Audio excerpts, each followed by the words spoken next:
இப்போ நம்ம இந்த வீடியோவில் 6ஆம் வகுப்பு வரலாறு மட்டும் 400 கேள்விகள் எடுத்திருக்கிறேன். அதுல ஒரு 200 கேள்விகள் இந்த வீடியோல முழுசா பார்க்க போறோம். ஃபர்ஸ்ட் क्वेश्चन பாருங்க. எந்த காலத்தைச் சேர்ந்த கற்கருவிகள் ஆதிச்சநல்லூரிலும் கல்லூரிலும் கிடைக்கப்பட்டன? எந்த காலத்தைச் சேர்ந்த கற்கருவிகள் ஆதிச்சநல்லூரிலும் கல்லூரிலும் கிடைக்கப்பட்டன? இந்த கேள்வி இப்படி ஒரு கேள்வியாவே நம்ம புக்ல இருக்காது. மேற்கு கொடுத்திருப்பாங்க, அதுல இருந்து நான் எடுத்திருப்பேன். நூக்கன் கார்னர் முழுசா பார்த்தீங்கன்னா நீங்களே கண்டுபிடிச்சலாம் எப்படி நம்ம எடுத்துருக்கிறோம் அப்படின்னு. அப்ப இந்த கேள்வி என்னது? இரும்பு காலத்தை சேர்ந்த கற்கருவிகள் தான் ஆதிச்சநல்லூரிலும் கல்லூரிலும் கிடைக்கப்பட்டுள்ளன. அடுத்த கொஸ்டின் பாருங்க. வெண்கல காலத்தை சேர்ந்த கற்கருவிகள் கண்டுபிடிக்கப்பட்ட இடம் லோத்தல். அடுத்த கொஸ்டின் பாருங்க. பிம்பெட்கா, அத்திரம்பாக்கம், ஹன்சாகி ஆகிய இடங்களில் கண்டறியப்பட்ட அகழாய்வு பொருட்கள் எந்த காலத்தை சேர்ந்தவை அப்படின்னா பழைய கற்காலத்தை சேர்ந்தவை. எந்தெந்த ஊரு? பிம்பெட்கா, அத்திரம்பாக்கம், ஹன்சாகி, இது எல்லாம் எந்த காலத்தை சேர்ந்தவை அப்படின்னு கேட்டாங்கன்னா பழைய கற்காலத்தை சேர்ந்த கற்கருவிகள். அடுத்த கொஸ்டின் பாருங்க. அசோகர் குறித்த அனைத்து வரலாற்று ஆவணங்களையும் ரொம்ப ரொம்ப முக்கியமான கேள்வி, எதிர்பார்க்கப்படக்கூடிய ஒரு கேள்வி, நோட் பண்ணி வச்சுக்கோங்க. அசோகர் குறித்த அனைத்து வரலாற்று ஆவணங்களையும் சேகரித்து தொகுத்து the church for the India's last emperor என்ற நூலை வெளியிட்டவர். திரும்ப சொல்றேன், நான் திரும்ப சொல்ற கேள்விகள் எல்லாமே மிக முக்கியம், நல்லா பார்த்துக்கோங்க. அசோகர் குறித்த அனைத்து வரலாற்று ஆவணங்களையும் சேகரித்து தொகுத்து the church for the India's last emperor அப்படின்ற புத்தகத்தை வெளியிட்டவர் யார் அப்படின்னு கேட்டாங்கன்னா சார்லஸ் ஆலன். அவரோட புத்தகத்துக்கு பேரு the church for the India's last emperor அப்படின்னு சொல்லக்கூடிய புத்தகம். யாரு பற்றி? அசோகர் குறித்து. சரிங்களா? ரொம்ப முக்கியமான கேள்வி. அடுத்த கேள்வி பாருங்க. 5வது கேள்வி. உலகிலேயே முதலாக விலங்குகளுக்கு மருத்துவமனை அமைத்து தந்தவர் யார்? அசோகர். சரி, இது எல்லாமே நம்ம புத்தகமா கொடுத்திருந்தோம். சோசியல் புக்கு, தமிழ்நாடு முழுக்க ஆசிரியர்களால் மிகப்பெரிய வரவேற்பு பெற்ற இந்த புத்தகம். தமிழ் புத்தகத்துக்கு எவ்வளவு வரவேற்பு இருந்துச்சோ அதை விட மிகப்பெரிய வரவேற்பு பெற்ற இந்த புத்தகம் ரீஸ்டாக் வந்திருக்கு. தேவைப்படக்கூடியவங்க 9626129474 இந்த நம்பருக்கு கால் பண்ணிக்கோங்க. புத்தகத்தோட விலை வித் கொரியரோட 650 ரூபா வரும். சரிங்களா? ஓகே. அடுத்து 6வது கொஸ்டின் பாருங்க. வெற்றிக்கு பின் போரை துறந்த முதல் அரசர், வெற்றி பெற்ற பின்னாடி போரை துறந்த முதல் அரசர் யார் அப்படின்னு கேட்டாங்கன்னா அவரும் அசோகர் தான். ஓகேவா? கால்நடைகளுக்காக மருத்துவமனை அமைத்தவர் அசோகர், வெற்றிக்கு பின் போரை துறந்தவர் அசோகர். அதே மாதிரி அசோகர் குறித்து the church for the India's last emperor என்ற புத்தகத்தை வெளியிட்டவரும் யாரு? அசோகர் குறித்து வெளியிட்டவர் சார்லஸ் ஆலன். சரியா? அடுத்த கொஸ்டின் பாருங்க. அசோகர் உத்தரப்பிரதேச மாநிலம் டேஸில் நிறுவிய கற்றூனில் உள்ள முத்திரையில் இருந்து நமது தேசிய கொடியில் இடம்பெற்றுள்ள 24 ஆரங்களை கொண்ட அசோக சக்கரம் இடம்பெற்றது. அப்ப அந்த கேள்வியிலேயே 2-3 கேள்விக்கு விடை இருக்கு. நம்ம தேசிய கொடியில் இருக்கக்கூடிய அந்த அசோக சக்கரம் எத்தனை ஆரங்கள் இருக்கு அப்படின்னா 24 ஆரங்கள் இருக்கு. அது எங்க இருந்துச்சு? அது எங்க இருந்த கல் தூண் அப்படின்னா சாரநாத்தில் இருக்கக்கூடிய அசோகருடைய தூண்ல இருந்துதான் எடுக்கப்பட்டது. அப்ப சாரநாத் தூண்ல இருந்துதான் நம்ம தேசிய கொடியில் இருக்கக்கூடிய அந்த அசோக சக்கரம் எடுக்கப்பட்டது. எத்தனை ஆரங்களை கொண்டிருக்கும் அப்படின்னா 24 ஆரங்களை கொண்டிருக்கும். சரிங்களா? ஓகே. அடுத்த கொஸ்டின் பாருங்க. 8வது கேள்வி. பழங்கால மனிதன் தனது உணவை சேகரிக்க மேற்கொண்ட நடவடிக்கை. இது புக் பேக் கொஸ்டின். என்ன பண்ணா? வேட்டையாடினான். வணிகம் செஞ்சானா? இல்ல. சரிங்களா? வேட்டையாடுதல். அடுத்து பாருங்க. பண்டைய காலத்தில் வாழ்ந்த மனிதர்கள் பயன்படுத்திய பொருட்கள் அகழாய்வுகள் மூலமாக தோண்டி எடுக்கப்பட்டுள்ளன. அப்பொருட்கள் அக்கால மனிதர்களின் வாழ்க்கை முறை பற்றி அறிந்து கொள்ள பாதுகாக்கப்படுகின்றன. இக்கூற்றுடன் தொடர்புடையது எது? அருங்காட்சியகம். சரிங்களா? ஓகே. இது புக் பேக் கொஸ்டின். அடுத்து இது 10வது கொஸ்டின் புக் பேக் கொஸ்டின். பழைய கற்கால மனிதர்கள், நல்லா கவனிச்சுக்கோங்க. 6ஆம் வகுப்பு முழுவதும் 400 கொஸ்டின் அப்படியே வரிசையா இருக்காது. அதுக்கு நம்ம புக்கே படிச்சுட்டு போயிடலாம். ஒரு டெஸ்ட் மாதிரி இப்ப கடைசி நேரத்துல ரிவிஷன் பண்ணணும் அப்படின்னா கொலாப்ஸ் பண்ணி தான் கொடுத்துருப்பேன். வரிசையா இருக்காது. அதனால புக் பேக்ல உள்ள கொஸ்டின்ஸ் பாருங்க. கூற்று. பழைய கற்கால மனிதர்கள் வேட்டையாட செல்லும் போது நாய்களை உடன் அழைத்து சென்றனர். காரணம், குகைகளில் பழைய கற்கால மனிதன் தங்கியிருந்த போது விலங்குகள் வருவதை நாய்கள் தனது மோப்ப சக்தியால் அறிந்து அவர்களுக்கு உணர்த்தின. எஸ். கூற்று தவறு, அதாவது கூற்று தவறு. பழைய கற்கால மனிதர்கள் வேட்டையாட செல்லும் போது நாய்களை உடன் அடைத்து சென்று என்பது தவறு. ஆனா காரணம் 'சரி'. காரணம் சரி, கூற்று தவறு. Option B. சரிங்களா? இது புக் பேக் கொஸ்டின், அப்படியே பார்த்து வச்சுக்கோங்க. காரணம் சரி. அதாவது குகைகளில் பழைய கற்கால மனிதர்கள் தங்கியிருந்த போது விலங்குகள் வருவதை நாய்கள் பாதுகாத்துச்சு, அதுக்காக வச்சிருந்தாங்க. ஆனா வேட்டைக்கு போறப்ப அவங்க நாய்களை பயன்படுத்துறாங்க அப்படின்றது தவறு. அடுத்த கொஸ்டின் பாருங்க, 11வது கேள்வி. மற்ற தொடர்களிலிருந்து வேறுபட்ட ஒன்றை கண்டுபிடி. என்னது? பாறைகள் மற்றும் குகைகளில் ஓவியங்கள் வரையப்பட்டிருந்தன. சரி. வேட்டையாடுதலை குறிப்பதாக எல்லா ஓவியங்களுமே வேட்டையாடுற மாதிரி, ஒரு மான வேட்டையாடுற மாதிரி, ஒரு மிருகத்தை வேட்டையாடுற மாதிரி தான் ஓவியங்கள் இருந்துச்சு, பழைய கற்கால ஓவியங்கள். அதே மாதிரி பழங்கால மனிதன் தனது குடும்ப உறுப்பினர்களுக்கு வேட்டையாடுதலை எடுத்துரைப்பதற்காக அந்த ஓவியங்களை வரைஞ்சிருக்கலாம் அப்படின்றாங்க. அதுவும் சரி. பல வண்ணங்களில் ஓவியங்கள் வரையப்பட்டிருந்தன. ஏன்னா பாறைகள்ல பல வண்ணங்கள்ல ஓவியங்கள் வரையல. அப்ப ஆப்ஷன் டி தவறு. இதுதான் தவறானது. அடுத்து பாருங்க, வரலாற்றின் தந்தை என்று அழைக்கப்படக்கூடியவர் யார்? வரலாற்றின் தந்தை ஹெரடோட்டஸ். ஹெரடோட்டஸ், சரிங்களா? வரலாற்றின் தந்தை இவர் யாரு? ஹிப்போக்ராட்டிஸ் அப்படின்னா மருத்துவத்தின் தந்தை. ஹிப்போக்ராட்டஸ் மருத்துவத்தின் தந்தை, சரிங்களா? அரிஸ்டாட்டில்.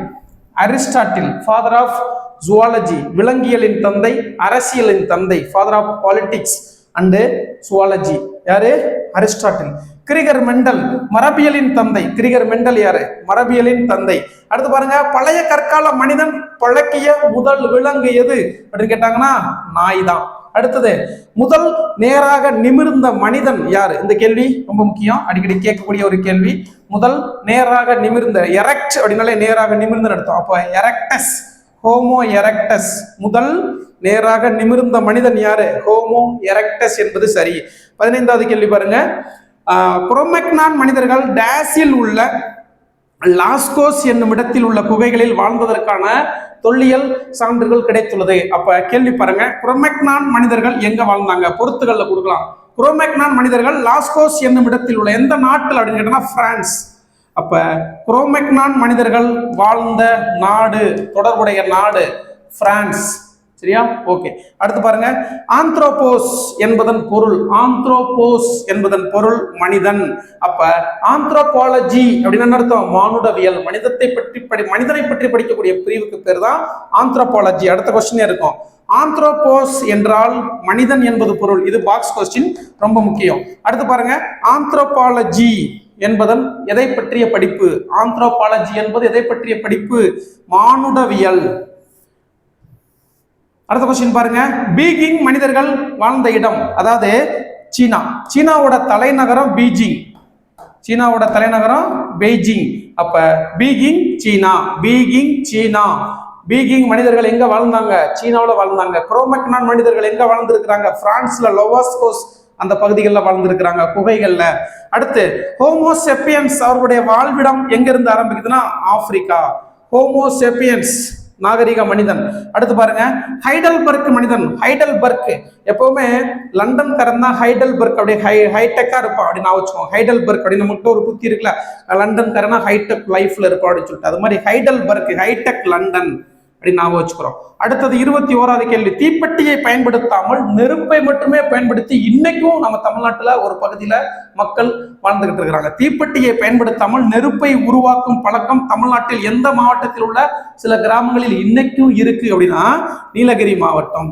நீலகிரி மாவட்டத்துல அந்த கற்களுக்கு பேரு சிக்கிமுக்கி கற்கள் அப்படின்னு சொல்லுவாங்க. அந்த கற்களுக்கு பேரு சிக்கிமுக்கி கற்கள். அந்த சிக்கிமுக்கி கற்களை உரசி அதன் மூலமா நெருப்பு பற்ற வைக்கக்கூடிய பழக்கம் இன்னைக்கும் நீலகிரி மாவட்டத்துல கிராமங்கள்ல அந்த பழக்கம் இருக்கு அப்படின்றாங்க. எந்த மாவட்டம்? நீலகிரி மாவட்டம். இது பாக்ஸ் கொஸ்டின், மிக முக்கியம். அடுத்த கொஸ்டின் பாருங்க, 22வது கேள்வி, கீழ்வளை பாறை ஓவியம் எந்த மாவட்டத்தில் இருக்கு?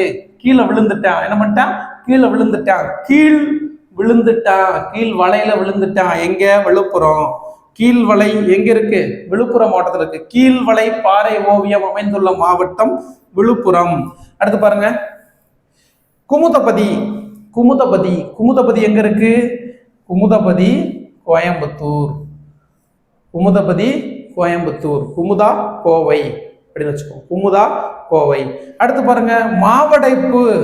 மாவரைக்கு எந்திரங்களுக்கு புகழ்பெற்ற ஊரும் மாவடைப்பு பாறை ஓவியம் இருக்கிற ஊரும் ஒண்ணுதான், அது கோயம்புத்தூர். மாவரைக்கும் எந்திரம் வெட் கிரைண்டர்ஸ் எங்க அதிகமா இருக்கும்? கோயம்புத்தூர்ல தான் இருக்கும். மாவடைப்பு பாறை ஓவியமும் கோயம்புத்தூர்ல தான் இருக்கு. அடுத்து பாருங்க, பொறிவரை கரிக்கையூர். பொறிவரை கரிக்கையூர் எங்க இருக்கு? பொறிவரை கரிக்கையூர். பொறி நீலகிரி. கரிகிரி. பொறி கரி கிரி வச்சுக்கோங்க. பொறி கரி கிரி, அதாவது நீலகிரி, பொறிவரை, கரிக்கையூர் எந்த மாவட்டம்? நீலகிரி மாவட்டத்தில் இருக்கு. பொறிவரை மற்றும் கரிக்கையூர் பாறை ஓவியம் எந்த மாவட்டத்தில் உள்ளது? நீலகிரி மாவட்டத்தில் உள்ளது. அடுத்து உசிலம்பட்டி. உசிலம்பட்டினாலே மதுரை தான், எல்லாத்துக்குமே தெரியும். மதுரை மாவட்டத்தில் இருக்கக்கூடியது உசிலம்பட்டி பாறை ஓவியம். அடுத்த கொஸ்டின் பாருங்க. டான்சானியா. டான்சானியா ஆப்பிரிக்கா பழங்குடியினர். இப்ப டான்சானியா எந்த கண்டத்தில் உள்ளது? ஆப்பிரிக்கால இருக்கு. டான்சானியா எந்த கண்டத்தில் உள்ளது? ஆப்பிரிக்கா கண்டத்தில் உள்ளது. ஆப்பிரிக்காவுக்கு வெளியே இடம்பெயர்ந்து உலகின் பல்வேறு பகுதிகளில் குடியேறியவர்கள் யார்? முதல்ல ஆப்பிரிக்காவுக்கு வெளியே போய் உலகின் பல்வேறு பகுதிகளில் குடியேறியவர்கள் யார் அப்படின்னா ஹோமோசேப்பியன்ஸ். இப்ப இருக்கக்கூடிய நவீன மனிதர்கள் ஹோமோசேப்பியன்ஸ். ஓகேவா? அடுத்தது பாருங்க. சிந்திக்கும் மனிதன், அவனும் ஹோமோசேப்பியன் தான். நவீன மனிதன், சிந்திக்கும் மனிதன், ஹோமோசேப்பியன்ஸ். அடுத்து பாருங்க. முகத்தின் முன்பக்க நீட்சி குறைந்து காணப்படக்கூடிய மனிதன் யார் அப்படின்னா ஹோமோ ஹெபிலிஸ். முகத்தினுடைய முன்பக்க நீட்சி குறைந்து காணப்பட்ட மனிதன் ஹோமோ ஹெபிலிஸ் என்று அழைக்கப்பட்டான். அடுத்து பாருங்க. கராச்சி மற்றும் லாகூர் இடையே ரயில் பாதை அமைத்த வருடம். கராச்சி லாகூர் இடையே 1856 ரயில் பாதை அமைக்கிறாங்க. அப்பதான் அந்த இடிபாடுகள் கண்டறியப்படுது. சரிங்களா? எந்த வருஷம்? 1856. கராச்சி மற்றும் லாகூர் இடையே ரயில் பாதை அமைக்கப்பட்ட வருடம் 1856. அதே 1856ல தான் சென்னைக்கும் அரக்கோணத்துக்கு இடையே ரயில் பாதை அமைக்கப்பட்டது. முதல் ரயில் பாதை, இந்தியாவுடைய முதல் இருப்பு பாதை மும்பை டு தானே 1853. இரண்டாவது இருப்பு பாதை 1854 ஹவுரா டு ராணிகஞ்ச். அது மாதிரி ரயில் பாதை அமைச்சதுதான் கராச்சி டு லாகூர் வருஷம் 1856. இதே 1856 தான் விதவை மறுமண சட்டம் இயற்றப்பட்டது. அப்போ ஒரு வருஷத்துல இவ்வளவு தகவல் தெரிஞ்சுக்கணும். விதவைகள் மறுமண சட்டம் இயற்றப்பட்டது எப்போ? 1856. ஓகே, அடுத்த கொஸ்டின் பாருங்க. ஹரப்பா மற்றும் மொஹஞ்சதாரோவுக்கு இடையே பொதுவான அம்சம் இருப்பதாக எந்த ஆண்டு சர் ஜான் மார்ஷல் கண்டறிந்தார்? ஹரப்பாவுக்கும் மொஹஞ்சதாரோவுக்கும் இடையிலேயே ஒரு பொதுவான அம்சம் இருக்கு அப்படின்னு சர் ஜான் மார்ஷல் கண்டுபிடிக்கிறார். எந்த வருஷம் அப்படின்னா 1924. இது முக்கியமான ஒரு ஆண்டு. அடுத்த கேள்வி பாருங்க.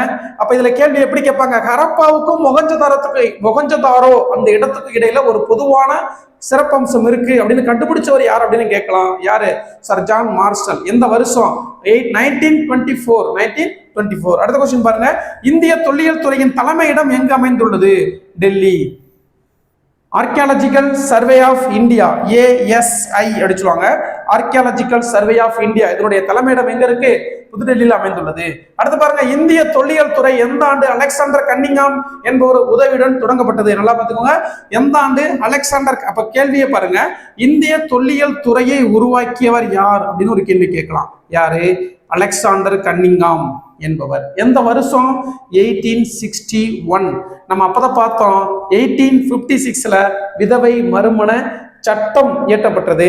1861ல விதவை மறுமண சங்கம் தொடங்கப்பட்டிருக்கும் அப்படின்னு நான் வச்சுக்கலாம். ஹிஸ்டரியில 10th வரும், அங்கே நம்ம படிப்போம். இங்கே நான் சொல்லிடுறேன். சரிங்களா? ஓகே, அதாவது MG ரானடே என்பவர் தான் விதவை மறுமண சங்கத்தை தொடங்கினாரு. சரிங்களா? ஓகே, அடுத்த கொஸ்டின் பாருங்க. நாகரிகம் என்னும் சொல் சிவிஸ் என்னும் எந்த மொழி சொல்லிலிருந்து பெறப்பட்டது? அப்ப நாகரிகம் என்ற சொல் எந்த மொழி சொல்லிலிருந்து பெறப்பட்டது? லத்தீன் மொழி சொல்லிலிருந்து பெறப்பட்டது. அந்த லத்தீன் மொழி சொல் என்ன அப்படின்னு பார்த்தீங்கன்னா சிவிஸ். சிவிஸ் என்ற லத்தீன் மொழி சொல்லிலிருந்து தான் நாகரிகம் என்ற சொல் உருவானது. அத நம்ம என்ன சொல்றோம்? சிவிலைசேஷன். இந்த சிவிலைசேஷன் அப்படி சொல்லக்கூடிய இந்த வார்த்தை எதிலிருந்து வந்ததுன்னா சிவிஸ் என்று சொல்லக்கூடிய லத்தீன் மொழி சொல்லிலிருந்து தான் வந்தது. இண்டஸ் வேலி சிவிலைசேஷன், கீழடி சிவிலைசேஷன் அப்படிலாம் சொல்றோம் இல்லையா? இதுல இருந்து தான் வந்தது. அடுத்து ஹரப்பா நகரத்தின் இடிபாடுகளை முதலில் தமது நூலில் விவரித்தவர். முதல்ல அப்பதான் நம்ம பார்த்துட்டோம். யாரு? Charles Mason. சரிங்களா? ஓகே, அடுத்தது ஹரப்பா என்பதன் பொருள். ஹரப்பா என்பதன் பொருள் என்ன அப்படின்னு கேட்டாங்கன்னா புதையுண்ட நகரம். ஹரப்பா என்ற சொல்லின் பொருள் புதையுண்ட நகரம். அடுத்து பாருங்க. சிந்துவெளி நாகரிகத்துக்கெல்லாம் முன்னோடி. சிந்துவெளி நாகரிகத்தின் முன்னோடி, இது ரொம்ப முக்கியமான கேள்வி. சிந்துவெளி நாகரிகத்தின் முன்னோடி மெஹர்கர். சிந்துவெளி நாகரிகத்தின் முன்னோடி எது? மெஹர்கர். அடுத்து பாருங்க. செங்கற்களால் கட்டப்பட்ட சுவர்கள் கொண்ட தானிய களஞ்சியம் உள்ள, அப்ப பாருங்க, தானிய களஞ்சியம் உள்ள ராக்கி கர்கி எந்த மாநிலத்தில் உள்ளது? கேள்வி. ராக்கி கற்கி எந்த மாநிலத்தில் உள்ளது? ஹரியானா மாநிலத்தில் உள்ளது. அப்ப என்னது கேள்வி? என்ன? செங்கற்களால் கட்டப்பட்ட சுவர்களை கொண்ட தானிய களஞ்சியம். அதுக்கு பேர் என்ன? அது எங்க இருக்கு? ராக்கி கற்கி என்ற இடத்துல இருக்கு. அந்த ராக்கி கற்கி எந்த மாநிலத்தில் இருக்கு? ஹரியானா மாநிலத்துல அமைந்துள்ளது. அடுத்த கொஸ்டின் பாருங்க. இது ஒரு கேள்வியில நம்முடைய மூணுமே பேசிடலாம். தொண்டை நாடு என்னது? சான்றோர் உடைத்து. சோழ நாடு சோறுடைத்து. சேர நாடு வேளமுடைத்து அல்லது தந்தம் உடைத்து. பாண்டிய நாடு முத்துடைத்து. சரிங்களா? அப்ப தொண்டை நாடு சான்றோர் உடைத்து. ஓகேவா? ஓகே. சுமேரியாவின் நேரம் சின் டேஸ் அணிகலன் வாங்கியதாக காவியத்தில் குறிப்பிடப்பட்டுள்ளது அப்படின்னு பாத்தீங்கன்னா, சுமேரியாவை சேர்ந்த நேரம் சின் என்ன அணிகலன் வாங்கினார் அப்படின்னா, மெலுக்கா என்ற அணிகலன். சரிங்களா? 41வது கேள்வி மெலுக்கா. அது முக்கியமான கேள்வி. 42வது கேள்வி பாருங்க. மனிதனால் முதலில் கண்டறியப்பட்ட மற்றும் பயன்படுத்தப்பட்ட உலோகம் செம்பு. அதாவது தாமிரம். செம்புனாலும் தாமிரனாலும் காப்பர்னாலும் ஒண்ணுதான். சரிங்களா? ஓகே. அடுத்து பாருங்க. 1704 மில்லி மீட்டர் கொண்ட தந்தத்தினால் ஆன அளவுகோல் கண்டெடுக்கப்பட்ட இடம் லோத்தல். 1704 சிந்து சமவெளி நாகரிகத்தில் உள்ள அந்த படத்தில் உள்ள கொஸ்டின். 1704 மில்லி மீட்டர் கொண்ட தந்தத்தினாலான அளவுகோல் கண்டெடுக்கப்பட்ட இடம் லோத்தல். இப்படிதான் கேள்வி கேட்பாங்க. அடுத்த கேள்வி பாருங்க. லோத்தல் என்பது எந்த ஆற்றின் துணையாறு? அது எந்த ஆற்றின் துணையாறுனா, குஜராத்தில் இருக்கக்கூடிய சபர்மதி ஆற்றினுடைய துணை ஆறு தான் லோத்தல். இந்த சபர்மதி ஆற்றங்கரையில தான் மகாத்மா காந்தி அவர்கள் வார்தா அப்படின்னு சொல்லக்கூடிய அந்த ஆசிரமத்தை வச்சிருந்தாங்க. அப்ப சபர்மதி ஒரு ஆறு இந்தியாவில் மேற்கு நோக்கி பாய்ந்து அரபிக்கடல்ல கலக்கக்கூடிய ஆறுகளில் ஒன்று இந்த சபர்மதி. அந்த சபர்மதியின் ஒரு துணையாறு தான் இந்த லோத்தல். சரிங்களா? குஜராத் மாநிலத்தில் இருக்கு. அடுத்து பாருங்க. பாண்டிய நாடு அப்பதையே சொல்லிட்டோம். பாண்டிய நாடு முத்துடைத்து. சேர நாடு வேளமுடைத்து அல்லது தந்தமுடைத்து. சோழ நாடு சோறுடைத்து. தொண்டை நாடு சான்றோர் உடைத்து. 4 கேள்வி நம்ம 3 தடவை பார்த்தாச்சு. அடுத்து பாருங்க. அமர்ந்த நிலையில் உள்ள ஒரு ஆண் சிலை எங்கு கண்டெடுக்கப்பட்டது? இது மிக முக்கியமான கேள்வி. அமர்ந்த நிலையில் உள்ள ஆண் சிலை கண்டெடுக்கப்பட்ட இடம் மொகஞ்சதாரோ. அமர்ந்த நிலையில் உள்ள ஆண் சிலை கண்டெடுக்கப்பட்ட இடம் மொகஞ்சதாரோ. உலகில் முதலில் கட்டப்பட்ட பொது குளம் அப்படின்னு சொல்லக்கூடிய பெருங்குளம் எங்க இருக்கு? மொகஞ்சதாரோல தான் இருக்கு. அப்ப நின்ற நிலையில் உள்ள ஆண் சிலை மொகஞ்சதாரோ. அடுத்து பெருங்குளம் மொகஞ்சதாரோ. அடுத்து பாருங்க. தஞ்சாவூர், திருவாரூர், நாகப்பட்டினம், திருச்சி, புதுக்கோட்டை இந்த மாவட்டங்கள்லாம் எந்த நாடுல வரும் அப்படின்னா சோழ நாடு. சோழ நாடு. அடுத்தது கப்பல் கட்டும் மற்றும் செப்பனிடும் தளம் எங்கு கண்டுபிடிக்கப்பட்டது? சிந்துவெளி நாகரிகத்துல கப்பல் கட்டும் தளம் எங்கு கண்டுபிடிக்கப்பட்டதுன்னா லோத்தல் என்ற இடத்துல கண்டுபிடிக்கப்பட்டது. லோத்தல் எதன் துணை ஆறு அப்படின்னு பாத்தீங்கன்னா சபர்மதி என்ற ஆற்றின் துணையாறு தான் லோத்தல். அடுத்த கொஸ்டின் பாருங்க. வெங்கலத்தால் ஆன நடனமாது சிலை. ஏற்கனவே நின்ற நிலையில் ஒரு ஆண் சிலை, பெருங்குளம், அதே மாதிரி நடனமாது சிலை எங்கு கண்டெடுக்கப்பட்டது அப்படின்னா அதுவும் மொகஞ்சதாரோ. சரிங்களா? 51வது கேள்வி பாருங்க. நடனமாது சிலையை பற்றி வெரி முக்கியமான கொஸ்டின் பா. பாக்ஸ் கொஸ்டின் கண்டிப்பா எதிர்பார்க்கக்கூடிய ஒரு கேள்வி. அந்த நடனமாது சிலையை பத்தி ஒருத்தர் சொல்றாரு. முதலில் இந்த சிலையை நான் பார்த்த பொழுது இது வரலாற்றுக்கு முந்தைய காலத்தின் உருவாக்க முறையை சார்ந்தது என்று நம்புவதற்கு கடினமாக இருந்தது. ஏனெனில் இது போன்று உருவாக்கம் பண்டைய மக்களுக்கு கிரேக்க காலம் வரைக்கும் தெரியல. இது நான் வரலாற்றுக்கு முந்தைய காலத்துல உருவானது என்னால் நம்பவே முடியல. ஏன் அப்படின்னா இது மாதிரியான அமைப்பு முறை ஏனெனில் இது போன்ற உருவாக்கம் பண்டைய மக்களுக்கு கிரேக்க காலம் வரைக்கும் தெரியாம தான் இருந்துச்சு. இவை ஏறத்தாழ 3000 ஆண்டுகளுக்கு முற்பட்டதாக இருக்கலாம் என நினைத்தேன். இச்சிலைகளை இக்காலகட்டத்திற்கு உரியதாக இருந்தன அப்படின்னு சொன்னவர் யார் அப்படின்னா சர் ஜான் மார்சல். அந்த சிலையை பார்த்து வியந்து சொல்றாரு. எந்த சிலையை பார்த்து? நடனமாது சிலை. மொகஞ்சதாரோவில் கண்டெடுக்கப்பட்ட நடனமாது சிலையை பார்த்து வியந்து சொன்னவர் சர் ஜான் மார்சல். சரிங்களா? அடுத்த கொஸ்டின் பாருங்க. சிந்து சமவெளி மக்கள் கீழ்காணும் இதை அறிந்திருக்கவில்லை. வெண்கலத்தை அறிந்திருந்தார்கள். இரும்பு மற்றும் குதிரை இந்த ரெண்டும் அறிந்திருக்கவில்லை. சிந்து சமவெளி மக்கள் இரும்பையும் குதிரையையும் அறிந்திருக்கவில்லை. அப்ப பி அண்ட் சி சரி. அப்ப இந்த கேள்வியில எப்படி கேட்பாங்கன்னா கூற்று காரணங்கள்ல கேட்பாங்க. அப்ப சிந்துவெளி மக்களுக்கு என்ன தெரியாது? இரும்பு ஒண்ணு இருக்கிறதே தெரியாது, குதிரையும் அவங்களுக்கு தெரியாது. அதே மாதிரி பார்த்தீங்கன்னா சிந்துவெளி மக்கள் ஆபரணம் செய்வதற்காக கார்னேலியன் எனப்படும் டேஸ் நிறத்தில் ஆன கற்களை பயன்படுத்தினர். அப்ப கார்னேலியன் கற்கள் எந்த நிறத்துல இருக்கும்? கார்னேலியன் அப்படின்றது சிவப்பு நிறத்தில் இருக்கக்கூடிய கற்கள். அப்ப சிந்துவெளி மக்கள் ஆபரணம் செய்வதற்காக பயன்படுத்திய கற்களுக்கு பேரு கார்னேலியன். சரிங்களா? கார்னேலியன் கற்கள். அது என்ன நிறத்துல இருக்கும்? சிவப்பு நிறத்துல இருக்கும். சிவப்பு நிறத்தில் காணப்படும். அடுத்தது சோழ நாடு சோறுடைத்து. வர்ணம் தீட்டப்பட்ட சாம்பல் நிற மட்பாண்ட பண்பாடு எங்க இருந்துச்சு அப்படின்னா பின் வேத காலத்துல வந்தது. அடுத்தது முதல் எழுத்து வடிவம் யாரால் உருவாக்கப்பட்டது? Very important question. முதல் எழுத்து வடிவம் யாரால் உருவாக்கப்பட்டது அப்படின்னா சுமேரியர்கள். முதல் எழுத்து வடிவத்தை உருவாக்கியவர்கள் யார் அப்படின்னா அந்த உலகத்துல சுமேரியர்கள். முதல் எழுத்து வடிவத்தை உருவாக்கியவர்கள் சுமேரியர்கள். நோட் பண்ணி வச்சுக்கோங்க. அடுத்த கேள்வி பாருங்க. கதிரியக்க வயது கணிப்பில் பயன்படுத்தப்படுவது ஐசோடோப். கதிரியக்க வயது கணிப்பு ஏஜ் கண்டுபிடிக்கிறதுக்கு சரிங்களா எந்த ஐசோடோப் பயன்படுத்தப்படுது அப்படின்னா கார்பன் 14. கதிரியக்க வயது கண்டுபிடிப்புல பயன்படுத்தக்கூடிய ஐசோடோப் அதுக்கு பேரு கார்பன் 14. கார்பன் 14 என்ற ஐசோடோப் பயன்படுத்தப்படுது. சயின்ஸ்ல நம்ம ஐசோடோப் ஃபுல்லா பார்ப்போம். அடுத்த கொஸ்டின் பாருங்க. Question number 58. மிக பழமையான நாகரிகம் மெசபடோமியா நாகரிகம். மிகவும் உலகத்திலேயே மிகவும் பழமையான நாகரிகம் மெசபடோமியா நாகரிகம். ரொம்ப முக்கியமான கேள்வி, நோட் பண்ணி வச்சுக்கோங்க. 59வது கேள்வி பாருங்க. மதுரை, ராமநாதபுரம், சிவகங்கை, தூத்துக்குடி, திருநெல்வேலி இது எந்த நாடு? பாண்டிய நாடு. அடுத்த கொஸ்டின். காவேரி ஆறு கடல்ல கலக்கிற இடம் தான் காவேரி பூம்பட்டினம் அப்படின்னு சொல்லக்கூடிய பூம்புகார். காவேரி ஆறு கடல்ல கலக்கிற இடம் காவேரி பூம்பட்டினம் அப்படி சொல்லக்கூடிய பூம்புகார். காவேரி ஆறு எங்க உற்பத்தி ஆகுதுன்னா கர்நாடகா மாநிலம் தலை காவேரி குடகு மாவட்டத்துல, கர்நாடகா மாநிலத்துல குடகு மாவட்டத்துல தலை காவேரி என்ற இடத்துல காவேரி ஆறு உற்பத்தியாகி தமிழ்நாடு கேரளாவில் பாய்ந்து பூம்புகார் நாகப்பட்டினம் மாவட்டத்துல இருக்கு. பூம்புகார் எங்க இருக்கு அப்படின்னா நாகை மாவட்டத்துல இருக்கு. அந்த பூம்புகார் தான் என்னது? காவேரி பூம்பட்டினம். அந்த நகரத்துல தான் கடல்ல கலக்குது. சரியா? ஓகே. பெருவணிகன் என பொருள்படும் மாசாத்துவான். அப்ப மாசாத்துவான் என்பதன் பொருள் என்ன அப்படின்னு தனியா கேட்பாங்க. பெருவணிகன். மாசாத்துவான் யாருடைய தந்தை? மாசாத்துவான் யாருடைய தந்தை?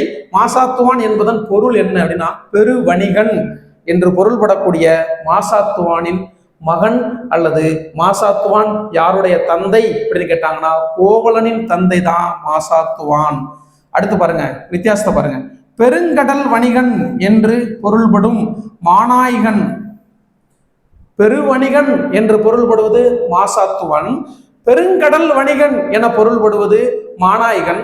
இந்த மாநாய்கன் யாருடைய தந்தை அப்படின்னா கண்ணகியின் தந்தை, சிலப்பதிகாரத்தினுடைய கதாநாயகி. சரிங்களா? பெருங்குணத்து காதலால் நடந்த வழி. அந்த பெருங்குணத்து காதலால் யார் அப்படின்னா இந்த கண்ணகி. இந்த கண்ணகி அவங்களுடைய தந்தை மாநாயகன். மாநாயகன் அப்படின்னா என்ன பொருள் அப்படின்னா பெருங்கடல் வணிகன். இவங்கெல்லாம் வந்து பாத்தீங்கன்னா குடிமக்கள். அதுக்கு முன்னாடி இலக்கியங்கள் எல்லாமே மன்னர்களையே புகழ்ந்துகிட்டு இருந்துச்சு. சிலப்பதிகாரம் தான் குடிமக்களையே புகழ்ந்து எழுத ஆரம்பிச்சிச்சு. குடிமக்களை நாயகர்களாக கொண்டு எழுதுச்சு. அதனாலதான் சிலப்பதிகாரத்தை என்ன சொல்றாங்க? குடிமக்கள் காப்பியம் அப்படின்னு சொல்றாங்க. சரிங்களா? ஓகே. அப்ப பெருங்கடல் வணிகன் என்பது மாநாயகனை குறிக்கும். அப்ப மாநாயகனின் மகள் யார்? கண்ணகி. கண்ணகியின் தந்தை மாநாயகன். அடுத்து பாருங்க, கல்வியில் கரையில்லாத காஞ்சி. இனி வர்றது ஃபுல்லா தரமான கேள்விதான். அப்படியே நோட் பண்ணிட்டே போயிட்டே இருக்கலாம், நீங்க காதுல கேட்டுக்கிட்டே இருக்கலாம். கல்வியில் கரையில்லாத காஞ்சி என்று காஞ்சிபுரத்தை சொன்னவர். கல்வியில் கரையில்லாத காஞ்சி என்று காஞ்சிபுரத்தை சொன்னவர் திருநாவுக்கரசர். திருநாவுக்கரசர், அப்பர், வாகீசர், தாண்டகவேந்தன் இப்படிலாம் அழைக்கப்பட்டவர்னா ஒண்ணுதான். அப்பர், வாகீசர், திருநாவுக்கரசர், தாண்டகவேந்தர் எல்லாமே யாரதான் குறிக்கும்? இவரைத்தான் குறிக்கும். சரிங்களா? ஓகே. கல்வியில் கரையில்லாத காஞ்சி என்று காஞ்சிபுரத்தை சொன்னவர் திருநாவுக்கரசர். அடுத்து பாருங்க, பூம்புகாரில் கடல் வழியாக குதிரைகள் இறக்குமதி செய்யப்பட்டதையும் தரை வழித்தடங்கள் வழியாக கருமிளகு இறக்குமதியானது பற்றியும் குறிப்பிடும் பட்டினப்பாலை. தரமான ஒரு நூல் பட்டினப்பாலை. கடல் வணிகத்தை பத்தி பட்டினப்பாளையோட எந்த சங்க இலக்கியமும் புகழ்ந்து பேசுற ஒரு தரமான ஒரு இலக்கியம். அதனுடைய ஆசிரியர் கடியலூர் உருத்திரங்கண்ணனார். பட்டினப்பாலை. அந்த பட்டினப்பாலை அப்படின்றது பூம்புகார் காவேரி பூம்பட்டினத்தில் நடந்த வணிகத்தை மிகவும் அழகா சொல்லும். சரிங்களா? அதான் பூம்புகாரில் கடல் வழியாக குதிரைகள் இறக்குமதி செய்யப்பட்டதும் என்னது இதுக்கு அடுத்த பாடல் வரி கூட இருக்கும். காலின் வந்த கருங்கரி மூடையும் நீரில் வந்த நிமிர்பரி புறவியும் அப்படின்னு சொல்லுவாங்க. அந்த பாடல் சொல்லுது. எந்த பாடல்? பட்டினப்பாலை பாடலை சொல்லுது. ஏற்றுமதி இறக்குமதி வணிகத்தை பத்தி யாரு சொன்னது? கடியலூர் உருத்திரங்கண்ணனார், பட்டினப்பாளையின் ஆசிரியர். தமிழுக்கும் போயிட்டோம். அடுத்த கொஸ்டின் பாருங்க. கோவை, நீலகிரி, கரூர், கன்னியாகுமரி இதெல்லாம் எந்த நாடு அப்படின்னா சேரநாடு. சேரநாடு வேளமுடைத்து. வேளம் அப்படின்னா தந்தம், யானையே குறிக்கும். அடுத்த கொஸ்டின் பாருங்க. கீழ்கண்டவற்றுள் வணிக நகரம் எது?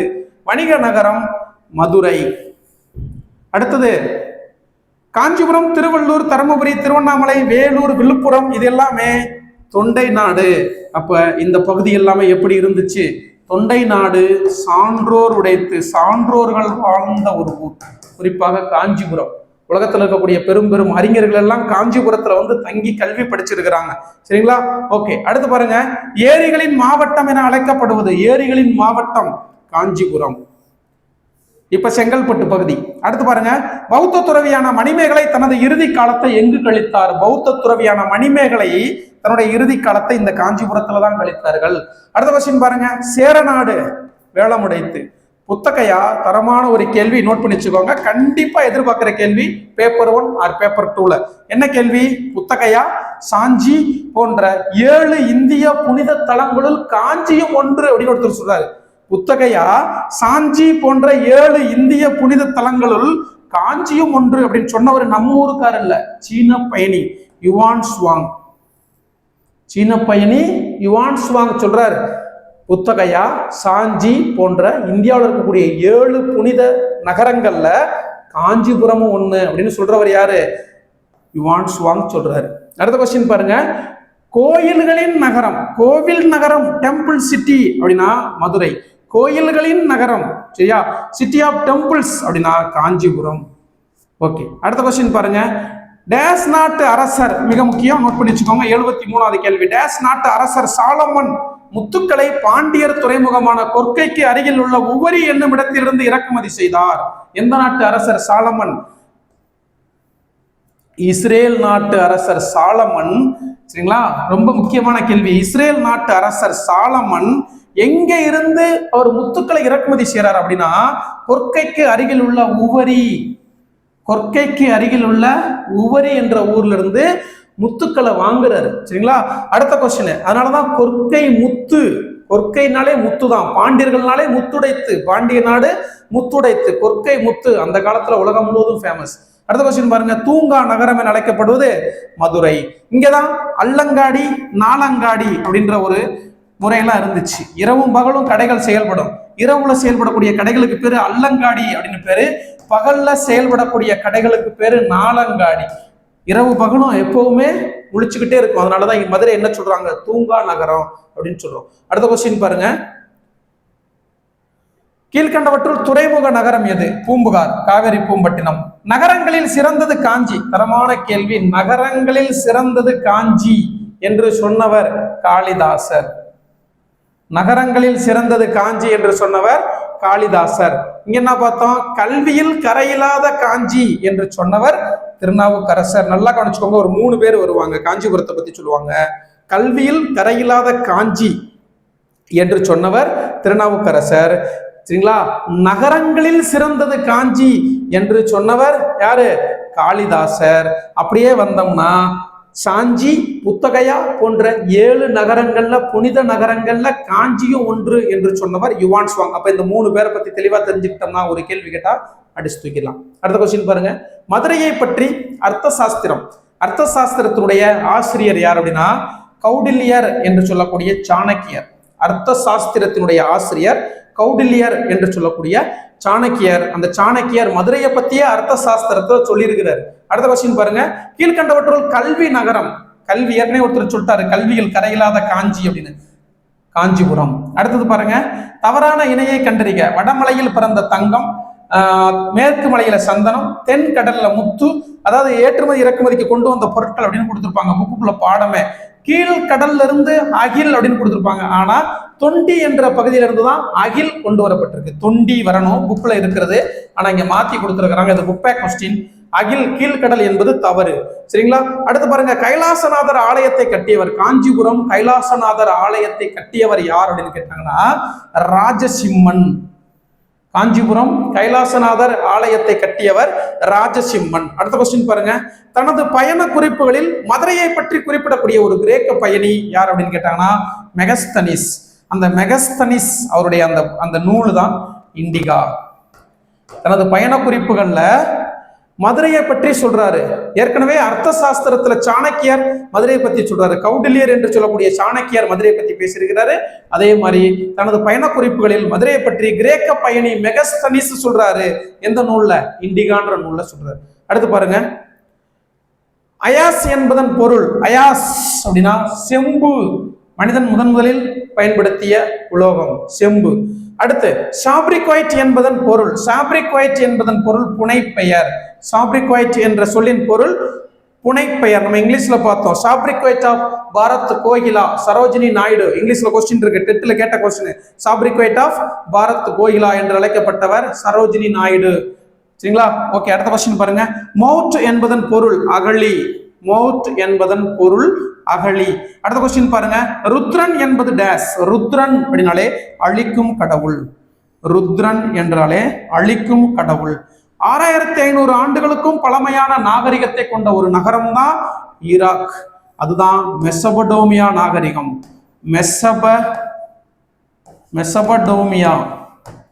மெசபடோமியா நாகரிகத்தை தான் ஈராக். 6500 ஆண்டுகளுக்கும் பழமையான நாகரிகம். சரிங்களா? ஈராக். ஷியாமா என்பது டேஸ். ஷியாமா அப்படின்னா இரும்பு. ஷியாமா என்பது இரும்பை குறிக்கும். கீழடி அகழ்வாராய்ச்சியுடன் தொடர்புடைய நகரம். அதாவது மதுரை நாகரிகத்தோட சேரும். ஆனா கீழடி எந்த மாவட்டம் அப்படின்னு கேட்டாங்கன்னா சிவகங்கை. கீழடி எந்த மாவட்டம் அப்படின்னு கேட்டாங்கன்னா சிவகங்கை. இந்த சிவகங்கை கீழடி. இந்த கீழடியில அரசு மேல்நிலைப் பள்ளியில தான் நான் படித்தேன். சரிங்களா? ஒரு கூடுதல் சிறப்பு அப்படின்னு பார்த்துக்கலாம். ஓகே, அதாவது நகைச்சுவை ரியாலிட்டியாவே அங்கே ஸ்கூல் படிக்கிறப்போ விளையாடும் பொழுது, கிரிக்கெட் விளையாடும் பொழுது டாஸ் போடுறதுக்கு அந்த கல் அந்த ஓடை எடுத்து தான் நாங்கள் டாஸ் போட்டிருக்கிறோம். அப்போ தெரியாது. இதுதான் உலகத்திலே பழமையான மனிதன். இந்தியா உலகமே இன்னைக்கு பார்த்து வியக்கக்கூடிய மனிதன் பயன்படுத்திய ஓடுகள் அப்படின்னு தெரியாது. அந்த ஓடு எடுத்து நாங்கள் டாஸ் போடுறப்போ கருப்பா சிவப்பான்னு போடுவோம். ஒரு சைடு கருப்பா இருக்கும், ஒரு சைடு சிவப்பா இருக்கும். இந்த சைடு ஃபுல்லாக பரவி கிடக்கும் அந்த தோப்பு பகுதிகளில். இன்னைக்கு கீழடி உலகம் முழுவதும் ஃபேமஸ் ஆயிடுச்சு. ஓகே, அதாவது சிவகங்கை மாவட்டத்தில் கீழடி இருக்கு. திருப்புவனம் ஒன்றியம் சிவகங்கையில் இருக்கு. ஆனால் கீழடி ஆராய்ச்சியுடன் தொடர்புடைய நகரம் அல்லது நாகரிகம் அப்படின்னு கேட்டோம்னா வைகை நாகரிகம் மதுரை. வைகை நாகரிகம் மதுரை அப்படின்னு சொல்லணும். கொஸ்டின் இது புக் பேக் கொஸ்டின், அதனால பார்த்து வச்சுக்கணும். மாவட்டம் எந்த மாவட்டம்னு கேட்டாங்கன்னா சிவகங்கை. தொடர்புடைய நகரம் அப்படின்னு கேட்டாங்கன்னா மதுரை. சரியா? ஓகே, விஷ்ணு என்பவர் யார் அப்படின்னா ருத்ரன் என்பவர் அழிக்கும் கடவுள். அப்படின்னா விஷ்ணு என்பவர் காக்கும் கடவுள். சரிங்களா? ஓகே, அடுத்த கொஸ்டின் பாருங்க. ரிக் வேத காலத்தில் ஆரியர்களின் வாழ்விடமாக இருந்தது சப்த சிந்து என்று அழைக்கப்பட்ட பஞ்சாப். ரிக் வேத காலத்துல ஆரியர்களுடைய வாழ்விடமா இருந்தது சப்த சிந்து என்று அழைக்கப்பட்ட பஞ்சாப். அடுத்தது வாய்மையே வெல்லும். இது தரமான கொஸ்டின். வாய்மையே வெல்லும். ட்ரூத் அலோன் ட்ரையம்ப் அப்படி சொல்லக்கூடிய அந்த வாய்மையே வெல்லும் அப்படி சொல்லக்கூடிய சத்தியமேவ ஜெயதே என்ற வார்த்தை எங்கிருந்து எடுக்கப்பட்டது? ரொம்ப முக்கியம். இந்த வார்த்தையை சத்தியமேவ ஜெயதே என்று இருந்த இந்த வார்த்தையை வாய்மையே வெல்லும் என மாற்றி தமிழ்நாடு லட்சணையில் கொண்டு வந்தவர் அறிஞர் அண்ணா. அது ஒரு கேள்வி. தமிழ்நாடு லட்சணையில நம்ம தமிழ்நாடு லோகோல இருக்கும் வாய்மையே வெல்லும் அப்படின்னு ஒரு அந்த கீழே இருக்கும். அதை யார் அப்படி கொண்டு வந்தாங்கன்னா அறிஞர் அண்ணா தான் கொண்டு வந்தார். அதுக்கு முன்னாடி சத்தியமேவ ஜெயதே அப்படின்னு தான் இருந்துச்சு. சரிங்களா? அப்ப அந்த சத்தியமேவ ஜெயதே என்று பொருள் பெறக்கூடிய அந்த வாய்மையே வெல்லும் என்ற சொல் எங்க இருந்துச்சு அப்படின்னா முண்டக உபநிடதம். இது ரொம்ப முக்கியமான கேள்வி, நோட் பண்ணி வச்சுக்கோங்க. Very very important question. சத்தியமேவ ஜெயதே என்ற சொல் இடம்பெற்ற அந்த நூல் எதுன்னு பார்த்தீங்கன்னா முண்டக உபநிடதம். ஓகேவா? அடுத்த கொஸ்டின். இறுதியாக எழுதப்பட்ட பிரதி என பொருள்படுவது ஸ்மிருதி. அப்ப கேள்வி கேட்பாங்க, ஸ்மிருதி என்பதன் பொருள் என்ன? ஸ்மிருதி என்பதன் பொருள் என்ன? இறுதியாக எழுதப்பட்ட பிரதி. இறுதியாக எழுதப்பட்ட பிரதி என்பது எதை குறிக்கும்? ஸ்மிருதி. அடுத்த கொஸ்டின் பாருங்க. சுருதி அப்படின்னா 4 வேதங்கள், ஆரண்யங்கள், அதாவது வேதம், ஆரண்யங்கள், அடுத்து உபநிட பிராமணங்கள், இது எல்லாமே ஸ்மிருதி அப்படின்னு சொல்றாங்க. மகாபாரதம் அப்படின்றது இதிகாசம் என்ற தலைப்புல வரும். அப்ப இதுதான் தொடர்பில்லாத ஒன்று. மகாபாரதம் என்பது இதிகாச கதைகள். அடுத்த கொஸ்டின் பாருங்க, ஸ்மிருதி இங்கே நம்ம கொடுத்திருந்தோம். அதாவது சுருதி, சுருதி அப்படின்றது 4 வேதங்கள், ஆரண்யங்கள், பிராமணங்கள். 4 வேதங்களும் ரிக், யஜுர், சாம, அதர்வன, அதே மாதிரி ஆரண்யம், அதே மாதிரி பிராமணம், இது எல்லாமே சுருதி என்ற தலைப்புக்குள்ள அடங்கும். அடுத்து பாருங்க, ஸ்மிருதி. ஸ்மிருதி அப்படின்னா எது ஸ்மிருதி அல்ல? தர்மசூத்திரம், மனுஸ்மிருதி, நாரத ஸ்மிருதி, உபநிடதம். நம்ம ஏற்கனவே பார்த்துட்டோம், உபநிடதங்கள்னா வேதங்கள், அந்த தலைப்புக்குள்ள வந்துடும். அடுத்த கொஸ்டின் பாருங்க, டேஸ் வேத கால ஆரியர்கள் நாடோடிகளாக இருந்தார்கள். ரிக் வேத காலத்தை சேர்ந்த ஆரியர்கள் நாடோடிகளாக இருந்தார்கள். சரிங்களா? கைபர், போலன் கணவாய்கள் வழியாக மத்திய ஆசிய பகுதியிலிருந்து மேய்த்தல் தொழில் செய்து அப்படியே நகர்ந்து வந்தவர்கள் தான் இந்த ஆரியர்கள் அப்படின்னு நம்ம படிச்சிருக்கிறோம். அடுத்து பாருங்க, பரதர், மத்சயர், குரு போன்ற ராஷ்டிரம் எந்த வேத காலத்தை சேர்ந்தது? பரதர், மத்சயர், குரு போன்ற ராஷ்டிரம் அப்படின்னா இனக்குழு அரசு எந்த வேத காலத்தை சேர்ந்ததுன்னா ரிக் வேத காலத்தை சேர்ந்தது. அடுத்த கொஸ்டின் பாருங்க, மிக பழமையான இனக்குழு மன்றம் விதாதா. விதாதா என்பது மிக பழமையான இனக்குழு மன்றம். வேத காலத்தில் நில உடைமையாளர்களாக இருந்தவர்கள் யார் அப்படின்னா வைசியர்கள். இது மாதிரியான கேள்விகளை கேட்கறதுக்கு வாய்ப்பு இல்லை. கொஞ்சம் சென்சிட்டிவான கேள்வி கேட்டால் தமிழ்நாட்டில் கேட்கறது இல்லை ரீசெண்டா. ஆனால் இருந்தாலும் புக்கில் இருக்கிற நம்ம பார்த்து வச்சுக்கிடுவோம். ரிக் வேத கால ஆரியர்களின் முதன்மை தொழிலாக இருந்தது என்ன அப்படின்னு பார்த்தீங்கன்னா கால்நடை மேய்த்தல். ஏன்னா அவங்க தான் நாடோடிகளா கைபர், போலன் கணவாய்கள் வழியாக மத்திய ஆசிய பகுதியிலிருந்து வந்திருக்கிறாங்க. அடுத்த கொஸ்டின், வேதகால மக்களின் முதன்மை பயிரான யவா. தரமான ஒரு கேள்வி. வேதகால மக்களுடைய முதன்மையான பயிர் யவா. யவா என்பது எதை குறிக்கும் அப்படின்னா பார்லி. யவா என்றால் பார்லி. அடுத்தது யவனப்பிரியா அப்படின்னு இருக்கு. யவனப்பிரியா. யவனப்பிரியா என்றால் எதை குறிக்கும் அப்படின்னா மிளகை குறிக்கும். ரோமானியர்களும் கிரேக்கர்களும் சேர்ந்துதான் யவனர்கள் அப்படின்னு அழைக்கப்படுவாங்க. அப்ப அந்த ரோமானியர்களுக்கும் கிரேக்கர்களுக்கும் மிகவும் பிடித்த ஒரு பொருளாக இருந்ததுதான் மிளகு. அதனால அதுக்கு பேர் யவனப்பிரியா அப்படின்னு அழைக்கப்படுது. இங்க யவா அப்படின்னா என்ன? யவா என்றால் பார்லி என்பதை குறிக்கும். அப்ப சுத்தோதனா மற்றும் மாயாதேவி யாருடைய பெற்றோர்? புத்தர். புத்தருடைய பெற்றோர் யாரு கேட்டாங்கன்னா சுத்தோதனா மற்றும் மாயாதேவி. பிரஜாபதி என்பது எதை குறிக்கும்? பிரஜாபதி படைக்கும் கடவுள். அப்ப பார்த்தா ருத்ரம். ருத்ரன் அழிக்கும் கடவுள். சரிங்களா? பிரஜாபதி படைக்கும் கடவுள், விஷ்ணு காக்கும் கடவுள். அடுத்த கொஸ்டின் பாருங்க, நிஸ்கா மற்றும் சதமனா என்பது வேத காலத்தை சேர்ந்த டேஸ். வேத காலத்தை சேர்ந்த தங்க நாணயம் தான் நிஸ்கா மற்றும் சதமனா. தரமான கேள்வி. நிஸ்கா, சதமனா என்பது தங்க நாணயங்கள். ஓகே, அடுத்த கொஸ்டின் பாருங்க, பிரஜா என்பதுடன் தொடர்புடைய பொருள் குழந்தை. அதான் படைக்கும் கடவுள் பிரஜாபதினு பார்த்தோம். சரிங்களா? அப்ப குழந்தை. ஹிரண்யா அப்படின்னு என்ன அர்த்தம்? தங்கம். இன்னைக்கு ஹிரண்யா நாளுக்கு நாள் ரேட் ஏறிக்கிட்டே போயிட்டுன்னு சொல்றோம். ஹிரண்யா அப்படின்னா தங்கம். இது முக்கியம். ஹிரண்யா அப்படின்னா தங்கம். அடுத்தது கிருஷ்ணாலா அப்படின்னா வெள்ளி நாணயம். கிருஷ்ணாலா வேத காலத்துல பயன்படுத்தப்பட்ட கிருஷ்ணாலா என்பது வெள்ளி நாணயம். அடுத்து பாருங்க, சால்கோலித்திக் கல்ச்சர். சால்கோலித்திக் கல்ச்சர் என்பது எதை குறிக்கும் அப்படின்னா செம்பு காலத்தை குறிக்கும். செம்பு காலத்தை தான் சால்கோலித்திக் கல்ச்சர். அடுத்த கொஸ்டின் பாருங்க, வேத காலத்தில் ஒரு வரி முறை இருந்துச்சு. வரி வசூலிக்கிற முறை இன்னைக்கு மட்டும் இல்லை. இன்னைக்கு ஜிஎஸ்டி அட்வான்ஸா இருக்கு.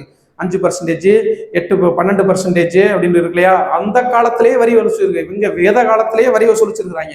எப்படி வரி வசூலிச்சிருக்கிறாங்க? பாலி அப்படின்ற பேர்ல வரி வசூல் பண்ணியிருக்கிறாங்க. அப்படின்னா என்ன? பாலினா 1/6 அந்த ரேஷியோ, அந்த அளவுல வரி விதிச்சிருக்கிறாங்க. எப்போ? வேத காலத்திலேயே. அடுத்த கொஸ்டின் பாருங்க, ஆரியர்கள் எங்க இருந்து? நான் அப்பதே சொன்னேன், ஆரியர்கள் கைபர், போலன் கணவாய்கள் வழியாக வந்தாங்க. எங்கிருந்து வந்தாங்க? மத்திய ஆசியா பகுதியிலிருந்து, சென்ட்ரல் ஏசியால இருந்து வந்தவங்க தான் ஆரியர்கள். எந்த கணவாய் வழியா வந்தாங்க? கைபர் கணவாய். கைபர் கணவாய் அப்படின்றது ஆப்கானிஸ்தான் மற்றும் பாகிஸ்தானுக்கு இடையில இருக்கு. ஆப்கான் மற்றும் பாகிஸ்தானுக்கு இடையில இருக்கிற அந்த கணவாய் தான் கைபர் கணவாய். போலன் கணவாய் பாகிஸ்தான்ல இருக்கு. கைபர் கணவாய் இந்த 2 நாடுகளுக்கு இடையில இருக்கு. அந்த கைபர் கணவாய் வழியாக வந்தவர்கள் தான் ஆரியர்கள். எங்கிருந்து வந்தாங்க? மத்திய ஆசியா பகுதியிலிருந்து வந்தாங்க. அடுத்தது, சித்தார்த்தா என்னும் இயற்பெயர் கொண்ட கௌதம புத்தர் பிறந்த இடம். அப்ப 2 கேள்வி இருக்கு பாருங்க. கௌதம புத்தர் அவருடைய இயற்பெயர் சித்தார்த்தா. எங்க பிறந்தாரு? லும்பினி. கௌதம புத்தர் பிறந்த இடம் லும்பினி. அடுத்த கொஸ்டின் பாருங்க, புத்தர் மறைந்த இடம் குஷிநகர். புத்தர் மறைந்த இடம் குஷிநகர். அது எந்த மாநிலத்தில் இருக்கு? உத்தரப்பிரதேசத்தில் இருக்கு. அடுத்தது, சித்தார்த்தா தனது எத்தனையாவது வயதில், அதாவது புத்தர், சித்தார்த்தா தனது எத்தனையாவது வயதில் துயரம் மிகுந்த காட்சிகளை, எத்தனை துயரம் மிகுந்த காட்சிகள், 4 துயரம் மிகுந்த காட்சிகளை பார்க்கிறாரு. எத்தனையாவது வயதுலனா தனது 29வது வயதுல பார்க்கிறாரு. அதுக்கப்புறம் எல்லாத்தையும் துறந்துட்டு ஒரு ஆசைகளை துறந்தவர் ஆகிறார். அடுத்தது ஜைன காஞ்சி, ரொம்ப முக்கியமான கேள்வி, நோட் பண்ணி வச்சுக்கோங்க, திரும்ப திரும்ப சொல்றேன். ஜைன காஞ்சி என அழைக்கப்படும் ஊர் எது?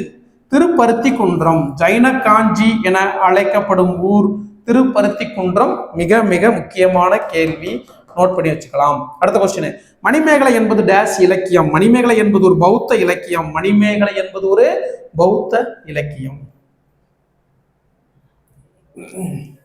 கோவலன் கண்ணகி அவங்களை ஆசீர்வதித்த துறவி யார் அப்படின்னா கவுந்தியடிகள். மதுரைக்கு வரும்பொழுது யாருடைய வீட்டுல தங்கி இருந்தாங்கன்னா மாதரி என்ற ஒரு பெண்ணின் வீட்டுல தங்கி இருந்தாங்க. ஆனா அவங்களை ஆசீர்வதித்த சமண துறவி கவுந்தியடிகள். அடுத்து பாருங்க, திருமண வாழ்க்கை கிரகஸ்தம், புரிஞ்சிருக்கும். திருமணம்னாலே கிரகஸ்தம் தான், கிரகஸ்தம். ஓகே. அடுத்தது அஜந்தா குகைகள் எந்த மாநிலத்தில் உள்ளன? திருமணம் ஆயிட்டாலே அது ஆணுக்கும் பெண்ணுக்கும் நம்மளா சும்மா சொல்லிக்கிறது, அதான் கிரகஸ்தம், பிடிச்சிருச்சு அப்படின்னு அர்த்தம். அடுத்தது அஜந்தா குகைகள் எந்த மாநிலத்தில் உள்ளன? அஜந்தா அப்படின்றது மகாராஷ்டிரா மாநிலத்தில் உள்ளது. அஜந்தா எல்லோரா குகைகள் எங்க இருக்கு? மகாராஷ்டிரா. இங்க ஓவியம், அஜந்தா என்பது ஓவியத்திற்கு புகழ்பெற்ற ஊர். அங்க ஓவியங்கள் அதிகம், அந்த குகைகள்ல ஓவியங்கள் வரையப்பட்டிருக்கும். அடுத்து பாருங்க, பௌத்த தர்க்கவியல் அறிஞர் தின்னகர், தரமான ஒரு கேள்வி. மற்றும் தின்னகர், சரிங்களா, மற்றும் நாலந்தா பல்கலைக்கழகத்தில் மிகப்பெரிய அறிஞரான தர்மபாலர் ஆகியோர் எந்த ஊரை சார்ந்தவர்கள்? நம்ம காஞ்சிபுரத்தை சார்ந்தவங்க. இந்த தர்மபாலரும் தின்னகரும் நம்ம காஞ்சிபுரத்தை சேர்ந்தவங்க. இந்த தர்மபாலர் அப்படின்றது நாலந்தா பல்கலைக்கழகத்துல மிகப்பெரிய ஒரு அறிஞர், சரிங்களா. இவரும் தின்னகரும் பௌத்த துறவி, பௌத்த தர்க்கவியல் அறிஞர் தின்னகர். இந்த 2 பேர் எந்த ஊரை சேர்ந்தவங்க? நம்ம காஞ்சிபுரத்தை சேர்ந்தவங்க. முக்கியமான கேள்வி. அடுத்து பாருங்க, பொருந்தல், இது ஒரு அகழ்வாராய்ச்சி நடக்கக்கூடிய ஒரு இடம், திண்டுக்கல் மாவட்டம். பொருந்தல் திண்டுக்கல், பொருந்தல் திண்டுக்கல் அப்படின்னு வச்சுக்கோங்க. அடுத்தது கீழடி எந்த மாவட்டத்தில் இருக்கு? சிவகங்கை மாவட்டத்தில் இருக்கு.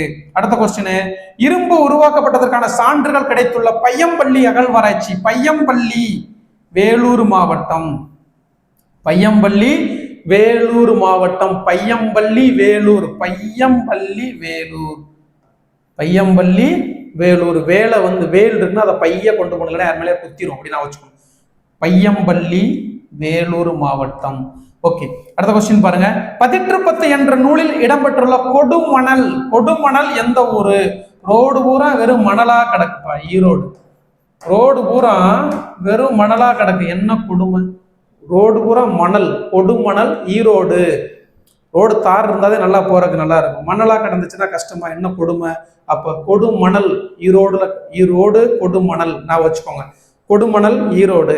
அடுத்த கொஸ்டின், மானூர் மற்றும் புலிமான் கோம்பை நடுகற்கள், தரமான ஒரு கேள்வி. எந்த மாவட்டம்? திண்டுக்கல் மாவட்டம். மானூர் மற்றும் புலிமான் கோம்பை நடுகற்கள் திண்டுக்கல் மாவட்டம். வெள்ளாளன் கோட்டை நடுகற்கள், வெள்ளாளன் கோட்டை தூத்துக்குடி மாவட்டம். வெள்ளாளன் கோட்டை நடுகற்கள் தூத்துக்குடி மாவட்டம். முக்கியமான ஒரு கேள்வி. பொற்பனை கோட்டை அகழாய்வு, அது புதுக்கோட்டை மாவட்டம். 9th புக்ல இருக்கும். பொற்பனை கோட்டை தூத்துக்குடி. மிக முக்கியமான ஒரு கேள்வி. தீபகற்ப இந்தியாவில் இருந்த எஃகு எந்த நாட்டிற்கு ஏற்றுமதி செய்யப்பட்டதாக பெரிபிளஸ் அப்படி சொல்லக்கூடிய ஒரு நூல் சொல்லுது. பெரிபிளஸ், எரித்திரியன் கடலின் பெரிபிளஸ் அப்படி சொல்லக்கூடிய ஒரு நூல்ல தீபகற்ப இந்தியாவில இருந்து எஃகு ஏற்றுமதி, அந்த காலத்திலேயே ஸ்டீல் ஏற்றுமதி பண்ணியிருக்கிறாங்க. எந்த, அதாவது தீபகற்ப இந்தியாவிலிருந்து எஃகு எந்த நாட்டிற்கு ஏற்றுமதி செய்யப்பட்டதாக பெரிபிளஸ் சொல்லுது அப்படின்னா ரோம், இத்தாலிய நாட்டுக்கு இங்க இருந்து எஃகு நம்ம ஏற்றுமதி செஞ்சிருக்கிறோம், சரியா. அடுத்து முதுமக்கள் தாளி அதிகமாக, முதுமக்கள் தாளிகள், முதுமக்கள் தாளிகள் அதிகம் கண்டெடுக்கப்பட்ட ஆதிச்சநல்லூர் அகழ்வாராய்ச்சி எந்த மாவட்டத்தில் இருக்கு? ஆதிச்சநல்லூர் தூத்துக்குடி. ஆதிச்சநல்லூர் தூத்துக்குடி. அதே மாதிரி சிவகலை அப்படின்னு சொல்லக்கூடிய ஒரு அகழ்வாராய்ச்சி இருக்கு, அதுவும் தூத்துக்குடி தான். அடுத்த கொஸ்டின் பாருங்க, பாண்டவன் திட்டு கல் திட்டை எந்த மாவட்டம்? பாண்டவன் திட்டு அப்படின்னாலே தருமபுரி. அடுத்த கொஸ்டின், வீரராகவபுரம் காஞ்சிபுரம். வீரராகவபுரம் காஞ்சிபுரம். வீரராகவபுரம், காஞ்சிபுரம், அழுத்தமா பார்த்துக்கோங்க. அடுத்தது சிங்கிரிப்பாளையம் நினைவுக்கல் எந்த மாவட்டத்தில் இருக்கு? சிங்கிரிப்பாளையம் திருப்பூர். சிங்கிரிப்பாளையம் நினைவுக்கல் அப்படின்னா மென்ஹிர் அப்படின்னு சொல்லுவாங்க. அது எங்க இருக்குன்னா திருப்பூர் மாவட்டம். அடுத்த கொஸ்டின், வெம்பூர் நினைவுக்கல் எந்த மாவட்டத்தில் இருக்கு? மென்ஹிர்ஸ். வெம்பூர் நினைவுக்கல் அமைந்துள்ள மாவட்டம் தேனி.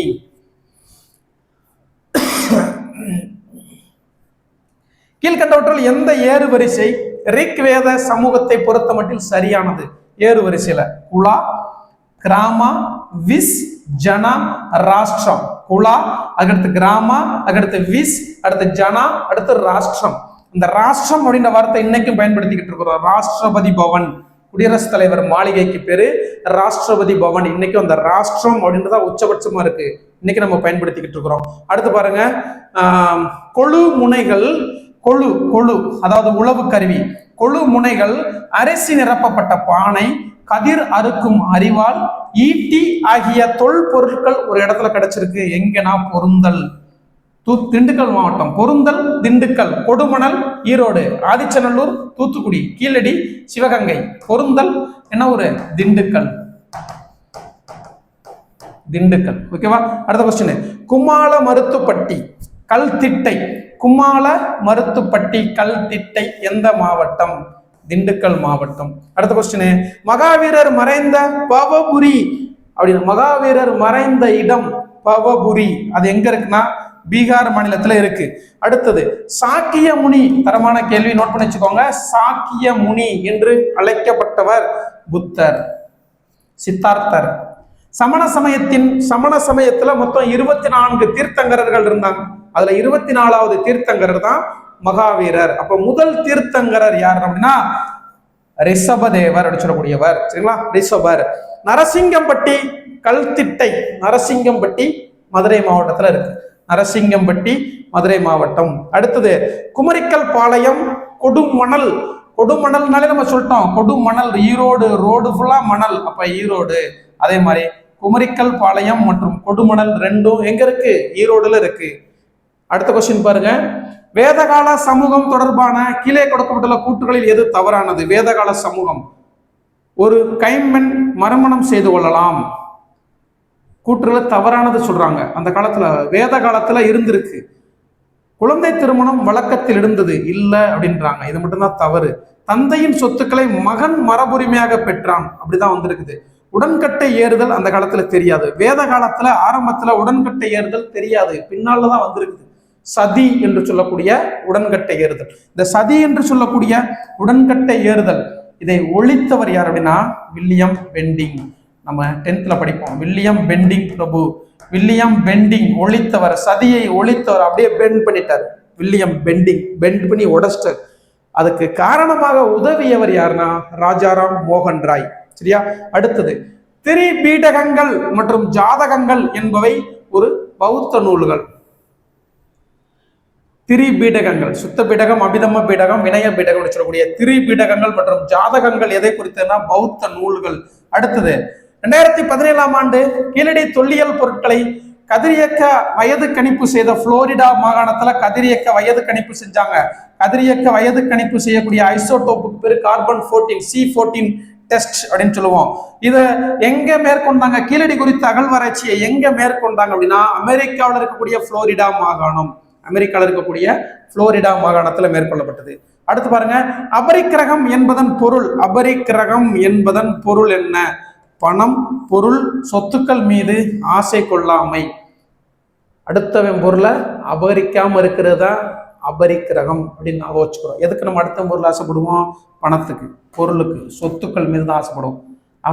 அபகரிக்காம இருக்கிறது தான் அபரிக்கிரகம். அபரிக்கிரகம் அப்படின்னு அர்த்தம். அடுத்த கொஸ்டின் பாருங்க, நூல் சுற்றி வைக்க பயன்படக்கூடிய சூழல் அச்சுக்கள் எந்த இடத்தில் நடைபெற்ற அகழாய்வில் கண்டுபிடிக்கப்பட்டன? கொடுமணல். அடுத்த கொஸ்டின், கொஸ்டின் நம்பர் 144. கிமு 6ஆம் நூற்றாண்டை சேர்ந்த கிமு, தரமான கேள்வி, நோட் பண்ணி வச்சுக்கோங்க. கிமு 6ஆம் நூற்றாண்டை நட்சத்திரங்களின் மழைக்காலம், கிமு 6ஆம் நூற்றாண்டை நட்சத்திரங்களின் மழைக்காலம் என்று சொன்னவர் யார் அப்படின்னா வில் டுராண்ட். மழைக்காலத்துல தானே வில் தோன்றும். அப்ப வில் டுராண்ட் எந்த நூற்றாண்டை சொல்றாரு? 6ஆம் நூற்றாண்டை சொல்றாரு. 6ஆம் நூற்றாண்டை நட்சத்திரங்களின் மழைக்காலம் என்று வர்ணித்தவர் வில் டுராண்ட் என்ற ஒரு வரலாற்று அறிஞர். அடுத்து பாருங்க, அங்கங்கள் என்பது எந்த நூல் அப்படின்னா சமண நூல்கள். ஜாதகம் அப்படின்றது பௌத்த நூல் மாதிரி, அங்கங்கள் என்பது சமண நூல்கள். அடுத்தது, சமண சமயம் எத்தனை தீர்த்தங்கரர்களை கொண்டது? சமண சமயம் 24 தீர்த்தங்கரர்களை கொண்டது. முதல் தீர்த்தங்கரர் ரிஷபர் அப்படி சொல்லக்கூடிய ஆதிநாதர். கடைசி தீர்த்தங்கரர் சமண சமயத்தின் கடைசி மற்றும் 24வது தீர்த்தங்கரர் மகாவீரர். சரிங்களா? ஓகே. அடுத்தது, வர்த்தமானர். மகாவீரருடைய இயற்பெயர் வர்த்தமானர். சித்தார்த்தர் என்பது புத்தருடைய இயற்பெயர். வர்த்தமானர் என்பது மகாவீரருடைய இயற்பெயர். இவர் எங்க பிறந்தார் அப்படின்னா வைசாலிக்கு அருகே உள்ள குந்தி கிராமம். அவர் எங்க இறந்தாரு? பாவபுரி. சரிங்களா? ஓகே, பாவபுரி. பிறந்தது குந்தி கிராமம். இந்த குந்தி கிராமம் எங்க இருக்குன்னா பீகார்ல இருக்கு. அடுத்தது, அப்ப இதுல பாருங்க, வர்த்தமானர் என்பது மகாவீரருடைய இயற்பெயர். அவர் எங்க பிறந்தார்னா வைசாலிக்கு அருகே உள்ள குந்தி கிராமம். அந்த குந்தி கிராமம் எங்க இருக்குன்னா பீகார் மாநிலத்துல இருக்கு. அடுத்த கொஸ்டின் பாருங்க, சித்தார்த்தர் மற்றும் திரிசலா யாருடைய பெற்றோர்? சித்தார்த்தர் மகாவீரருடைய பெற்றோருக்கு பேரு சித்தார்த்தர் மற்றும் திரிசலா. அடுத்த கொஸ்டின் பாருங்க, வர்த்தமானர் என்பதன் பொருள் என்ன? செழிப்பு என்பது பொருள். வர்த்தமானர் என்பதன் பொருள் செழிப்பு. சத்திரிய இளவரசரான மகாவீரர் தன்னுடைய எத்தனையாவது வயதில் இளவரசர் எனும் தகுதியை விட்டுவிட்டு துறவரம் மேற்கொண்டார்? சத்திரிய இளவரசரான மகாவீரர் எத்தனையாவது வயதுல தன்னுடைய இளவரசர் என்னும் தகுதியை விட்டுட்டு துறவரம் மேற்கொள்றாருன்னா 30 வயதுல. புத்தர் 29 வயதுல அந்த 4 காட்சிகளை கண்டு எல்லாத்தையும் விட்டுட்டு போயிடுறாரு. இவர் 30 வயதுல போறார். பாண்டவர் படுக்கை என அழைக்கப்படும் சமணர் குகை நம்ம தமிழ்நாட்டுல பாண்டவர் படுக்கை என அழைக்கப்படக்கூடிய சமணர் குகை அரிட்டாபட்டி அப்படிங்கிற ஊர்ல இருக்கு. இந்த அரிட்டாபட்டி மதுரை மாவட்டத்துல இருக்கு. மதுரை மாவட்டத்துல இருக்கக்கூடிய அரிட்டாபட்டிக்கு வேற என்ன சிறப்புனா, அண்மையில இந்த பகுதிகளில் டங்ஸ்டன் அதிகமாக காணப்படுது அப்படின்னு சொல்லிட்டு ஒரு அறிக்கை வெளியிடப்பட்டு டங்ஸ்டன் தோன்றுவதற்கான முயற்சிகள் மேற்கொள்ளப்பட்டது. அது தடுக்கப்பட்டுச்சு. மிகவும் கடினமான உலோகம் டங்ஸ்டன், அதிக உருகு நிலையை கொண்ட உலோகம் டங்ஸ்டன், மின் விளக்குகள்ல பயன்படுத்தக்கூடிய உலோகம் டங்ஸ்டன். அந்த டங்ஸ்டன் உல்ஃப்ரம் அப்படின்னு அழைக்கப்படக்கூடியது. அந்த டங்ஸ்டன் அதிகமாக படிவுகள் இருக்கிறதும் மதுரை மாவட்டம் அரிட்டாபட்டி பகுதி தான். அதை தோண்டக்கூடாதுன்னு மிகப்பெரிய பிரச்சனைக்கு அப்புறம் நிறுத்தப்பட்டுள்ளது. இந்த அரிட்டாபட்டிக்கு வேற என்ன சிறப்புனா, தமிழ்நாட்டினுடைய முதல் பல்லுயிர் பாரம்பரிய தலம். தமிழ்நாட்டினுடைய முதல் பல்லுயிர் பாரம்பரிய தலம். சரிங்களா? பயோஸ்பியர் அண்ட் ஹெரிட்டேஜ் சைட் அப்படின்னு சொல்லக்கூடியது எது? இந்த அரிட்டாபட்டி. அதை எப்படி சொல்றாங்க? பாண்டவர் படுக்கை அப்படின்னு அழைக்கப்படுது. அடுத்து, தர்ம சக்கர பரிவர்த்தனா அல்லது தர்ம சக்கரத்தில் பயணம் என்பதுடன் தொடர்புடையவர் புத்தர். தர்ம சக்கர பரிவர்த்தனா அல்லது தர்ம சக்கரத்தில் பயணம் என்பதுடன் தொடர்புடையவர் புத்தர். 154வது கேள்வியை பாருங்க. 4வது பௌத்த மாநாடு எங்கு நடைபெற்றது? 4வது பௌத்த மாநாடு எங்கு நடைபெற்றது? காஷ்மீர்.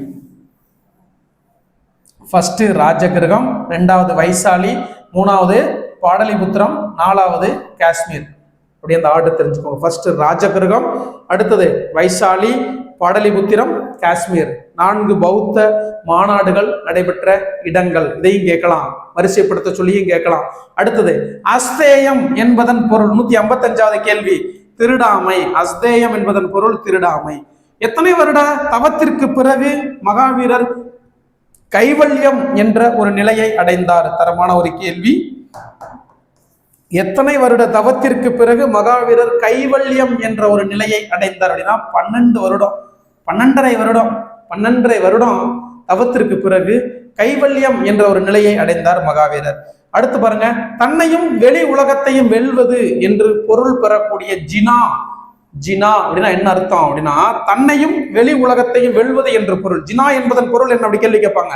தன்னையும் வெளி உலகத்தையும் அறிவது என்று பொருள். அதாவது ஜினா அது எந்த மொழி சொல்? அப்போ ஒரு கேள்வியிலேயே 3 கேள்விக்கு நம்ம பதில் வைக்கிறோம். தன்னையும் வெளி உலகத்தையும் அறிவது என்ற பொருள் கொண்ட சொல் ஜினா. இப்ப ஜினா என்பது என்ன மொழி சொல் அப்படின்னா சமஸ்கிருத சொல். அது ஒரு சமஸ்கிருத சொல். ஜினா என்பது சமஸ்கிருத சொல். அடுத்த கொஸ்டின் பாருங்க. தான் உண்மையிலேயே டேஸ் தான் உண்மையிலேயே சமணத்தை உருவாக்கியவர் என்று நம்பப்படுகிறது. வருத்தமானார், அதாவது மகாவீரர் தான் உண்மையிலேயே சமண மதத்தை தோற்றுவித்தார் அப்படின்னு நம்பப்படுகிறது, மகாவீரர். அடுத்த கொஸ்டின் பாருங்க.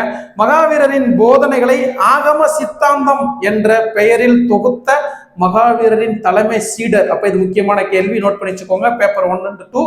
மகாவீரரின் போதனைகளை ஆகம சித்தாந்தம் என்ற பெயரில் தொகுத்த மகாவீரரின் தலைமை சீடர் யார் அப்படின்னு கேள்வி கேட்கலாம். யாரு? கௌதம சுவாமி.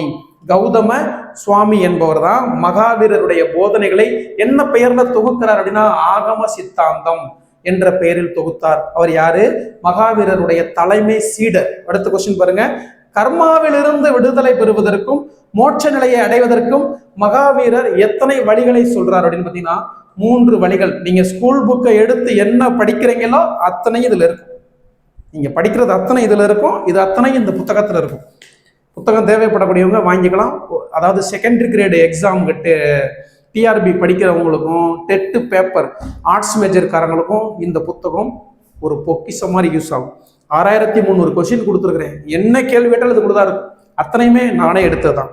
அதனாலதான் அவ்வளவு தெளிவா நல்லா எக்ஸ்பிளைன் பண்ண முடியுது. பல மணிக்கணக்கில் உட்காந்து இந்த புத்தகத்தை உருவாக்கி இருக்கிறேன். இன்னைக்கு ஆசிரியர்களுக்கு மிகுந்த பயனளிக்கக்கூடிய இந்த புத்தகம் நம்ம கொடுத்துட்டு இருக்கிறோம். அடுத்த கொஸ்டின் பாருங்க. சமணத்தின் நடத்தை விதிகள் எத்தனை? சமண மதத்தினுடைய நடத்தை விதிகள் 5. சரிங்களா? அடுத்த கொஸ்டின். கீழக்குயில்குடி நம்ம மதுரையில தான் இருக்கு. அது ஒரு சமணர் படுகை மதுரையில இருக்கு. மதுரையில இருந்து ஒரு 12 கிலோமீட்டர் தொலைவுல கீழக்குயில்குடி அப்படின்னு சொல்லக்கூடிய ஒரு ஊர் இருக்கு. அடுத்த கொஸ்டின் பாருங்க. சித்தன்ன வாசல். சித்தன்ன வாசலின் ஓவியமே சிந்தைக்குள் ஊறிய காவியமே அப்படின்னு இந்த பாடல் வரி இல்லையா? சித்தன்ன வாசல் ஓவியம் எந்த மாவட்டம்? புதுக்கோட்டை மாவட்டம். ஏற்கனவே சொன்னேன், புதுக்கோட்டை மாவட்டத்துல பொற்பனைக்கோட்டை அப்படின்னு சொல்லக்கூடிய ஒரு அகழ்வாராய்ச்சி மையம் இருக்கு. என்றது சித்தன்ன வாசல் ஓவியம் எந்த மாவட்டத்துல இருக்கு? புதுக்கோட்டை மாவட்டத்துல இருக்கு. சித்தன்ன வாசல் ஓவியம் ஆப்ஷன் டி, புதுக்கோட்டை மாவட்டம். அடுத்த கொஸ்டின் பாருங்க. சித்தார்த்தர் எத்தனை நாள் குழந்தையாக இருந்த போது அவங்களுடைய தாய் இறக்குறாங்கன்னா 7 நாள் குழந்தையாக இருக்கும் போது அவங்களுடைய தாய் இறக்குறாங்க. அடுத்த கொஸ்டின் பாருங்க.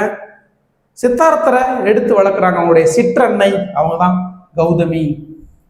சித்தார்த்தரை எடுத்து வளர்த்த சிற்றன்னை கௌதமி. 3வது பௌத்த மாநாடு நம்ம அப்பதே சொல்லிட்டோம். ராஜா வைசாலிய பாட வைக்கிறதுக்காக எங்க கூட்டிட்டு போறாரு? காஷ்மீர் கூட்டிட்டு போறாரு. அவ்வளவுதான். ராஜா ஃபர்ஸ்ட் வைசாலிய பாட வைக்க, 2வது பாட வைக்கிறதுக்காக, 3வது காஷ்மீருக்கு கூட்டிட்டு போறாரு. ராஜா வைசாலிய பாட்டு போட்டிக்கு அப்படின்னு வச்சுக்கோங்க. ராஜா வைசாலின்ற ஒரு பொண்ணை பாட்டு பாட வைக்கிறதுக்காக எங்க கூட்டிட்டு போறாரு? காஷ்மீர் கூட்டிட்டு போறாரு. அவ்வளவுதான் ஷார்ட்கட். 4 பௌத்த மாநாடுகளும் முடிஞ்சு போச்சு. ராஜா வைசாலிய பாட வைக்க காஷ்மீர் கூட்டிட்டு போறாரு. அடுத்த கொஸ்டின் பாருங்க. புத்தரின் பேர் உண்மைகள் எத்தனை? 4. புத்தரின் பேர் உண்மைகள் 4. புத்தர் என்பதன் பொருள் ஞானம் பெற்ற ஒருவர். புத்தர் என்பதன் பொருள் எப்படின்னா என்னது? ஞானம் பெற்ற ஒருவர். புத்தர் தனது முதல் போதனை சொற்பொழிவை வாரணாசிக்கு அருகே உள்ள டேஸ் என்னும் இடத்தில் உள்ள மான் பூங்கா. புத்தர் முதல்ல தன்னுடைய சொற்பொழிவை எங்க நடத்துறாருன்னா சாரநாத் என்ற இடத்திற்கு அருகே உள்ள மான் பூங்கா என்ற இடத்துல தான் நடத்துறாரு. புத்தர் தனது முதல் சொற்பொழிவை புத்தர் தனது முதல் போதனை சொற்பொழிவை எங்க நடத்துறாருன்னா சாரநாத் அருகே இருக்கக்கூடிய வாரணாசிக்கு அருகே உள்ள சாரநாத் என்ற இடத்துல இருக்கக்கூடிய மான் பூங்கா அந்த இடத்துல தான் நிகழ்த்துறாரு. சரிங்களா? சாரநாத். அடுத்த கொஸ்டின் பாருங்க. புத்தரின் வழிகள் எத்தனை? 8. புத்தரின் வழிகள் 8.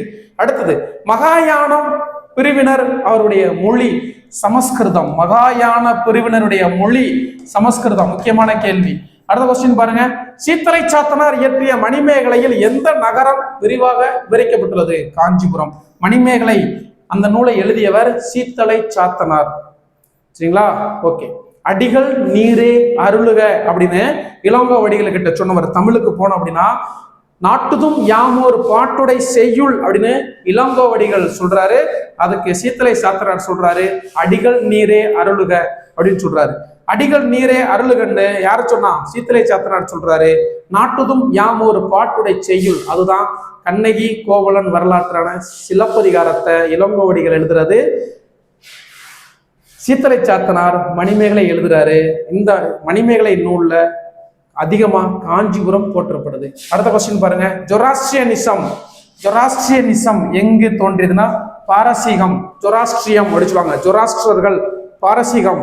அடுத்து பாருங்க, நேபாளத்தின் லும்பினி என்ற ஊரில் பிறந்த புத்தர் இயற்கை எய்திய குஷி நகரம். அவர் பிறந்தது நேபாளம், புத்தர் பிறந்தது நேபாளத்தில் இருக்கக்கூடிய லும்பினி. சரிங்களா? அவர் இறந்த இடம் உத்தரப்பிரதேசத்தில் இருக்கக்கூடிய குஷி நகர். அடுத்த கொஸ்டின் பாருங்க. இரண்டாவது பௌத்த மாநாடு, ஒரே இடத்துல சொல்லிட்டேன், வைசாலி. இரண்டாவது பௌத்த மாநாடு வைசாலி. அடுத்த கொஸ்டின் பாருங்க. தவறான ஒன்றை தேர்வு செய்க. சைத்தியம் பௌத்த கோவில் அல்லது தியான கூடம். இது ஃபுல்லா முக்கியம், அப்படியே நோட் பண்ணி வச்சுக்கோங்க.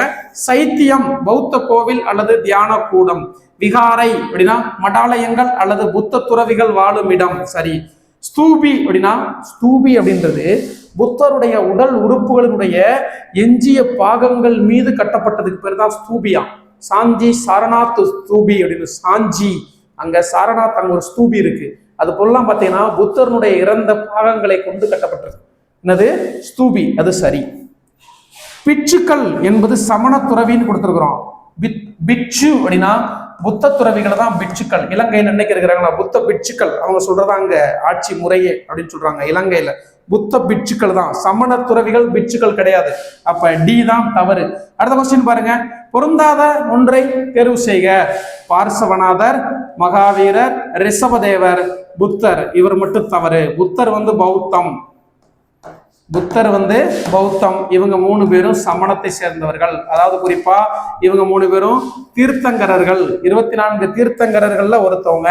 அடுத்து பாருங்க. புத்தர் தனது 29வது வயதில் அரண்மனையை விட்டு வெளியேறி டேஸ் என்ற இடத்தில் ஒரு அரச மரத்தின் அடியில் அமர்ந்து 6 ஆண்டுகள் ஆழ்ந்த தியானம் மேற்கொண்டார். அப்ப எத்தனை ஆண்டுகள் ஆழ்ந்த தியானம் மேற்கொண்டார்னா 6 ஆண்டுகள். எத்தனை வயதுல அரண்மனையை விட்டு வெளியே போறாருன்னா 29 வயது. மகாவீரர் எத்தனை வயதுல அரண்மனையை விட்டு வெளியே போறாருன்னா 30 வயது. அடுத்த கொஸ்டின் பாருங்க. கயா, அதாவது அவர் ஆழ்ந்த தியானம் மேற்கொண்டது கயா. இன்னைக்கும் புத்த கயா அப்படின்னு எங்க இருக்கு? பீகார் மாநிலத்துல இருக்கு. அடுத்த கொஸ்டின் பாருங்க. ஹீனயான பிரிவினர், மகாயான பிரிவினர் சமஸ்கிருதம், ஹீனயான பிரிவினர் பிராகிருதம். ஹீனயான பிரிவினருடைய மொழி பிராகிருதம். இப்ப கூட பிராகிருதம் செம்மொழியாக அறிவிக்கப்பட்டுச்சு. அடுத்து பாருங்க. முதலாவது பௌத்த மாநாடு எங்கு நடைபெற்றது? ராஜகிரகம். ராஜா வைசாலிய பாட வைக்க காஷ்மீர் கூட்டிட்டு போனாரு. சரிங்களா? 3, 4. அடுத்த கொஸ்டின் பாருங்க. கிபி 7ஆம் நூற்றாண்டில் காஞ்சிபுரத்திற்கு வருகை தந்த டேஸ். அங்கு அசோகரால் கட்டப்பட்ட 100 அடி உயரமுள்ள ஸ்தூபி. அசோகர் காஞ்சிபுரத்துல கட்டின 100 அடி உயரமுள்ள ஒரு ஸ்தூபியை பத்தி ஒருத்தர் சொல்றாரு. அவர் யாருன்னா கிபி 7ஆம் நூற்றாண்டில் காஞ்சிபுரத்திற்கு வருகை தந்தவர். அவர் யாரு அப்படின்னு பாத்தீங்கன்னா யுவான் சுவாங் கிபி 7ஆம் நூற்றாண்டுல காஞ்சிபுரத்துக்கு வர்றாரு. அங்க வந்தப்போ அசோகர் கட்டின ஒரு 100 அடி உயரமுள்ள ஒரு ஸ்தூபி இருந்துச்சு அப்படின்னு சொல்றாரு. யாரு? Yuan Chwang. சரிங்களா? அடுத்தது பாடலிபுத்திரம் என்பது தற்போது பீகாரினுடைய தலைநகரம் தான் பாட்னா. அந்த பாட்னா தான் அன்னைக்கு பாடலிபுத்திரம். தற்போதைய பீகாரின் தலைநகரம் பாட்னா தான் அன்றைய காலத்தில் பாடலிபுத்திரம் என்று அழைக்கப்பட்டது, பீகார் தலைநகரம். அடுத்த கொஸ்டின் 183வது கேள்வி. அனித்யா என்பதன் பொருள். அனித்யா என்பதன் பொருள் நிலையாமை. நிலையாமை என்பதுதான் அனித்யா. அடுத்த கொஸ்டின் பாருங்க.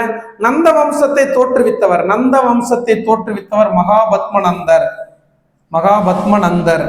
நந்த வம்சத்தை மொத்தம் எத்தனை நந்தர்கள் ஆட்சி செய்தார்கள் அப்படின்னா 9 நந்தர்கள். அதனாலதான் நவ நந்தர்கள் அப்படின்வாங்க. நவ நந்தர்கள் அப்படின்னா 9 பேர்.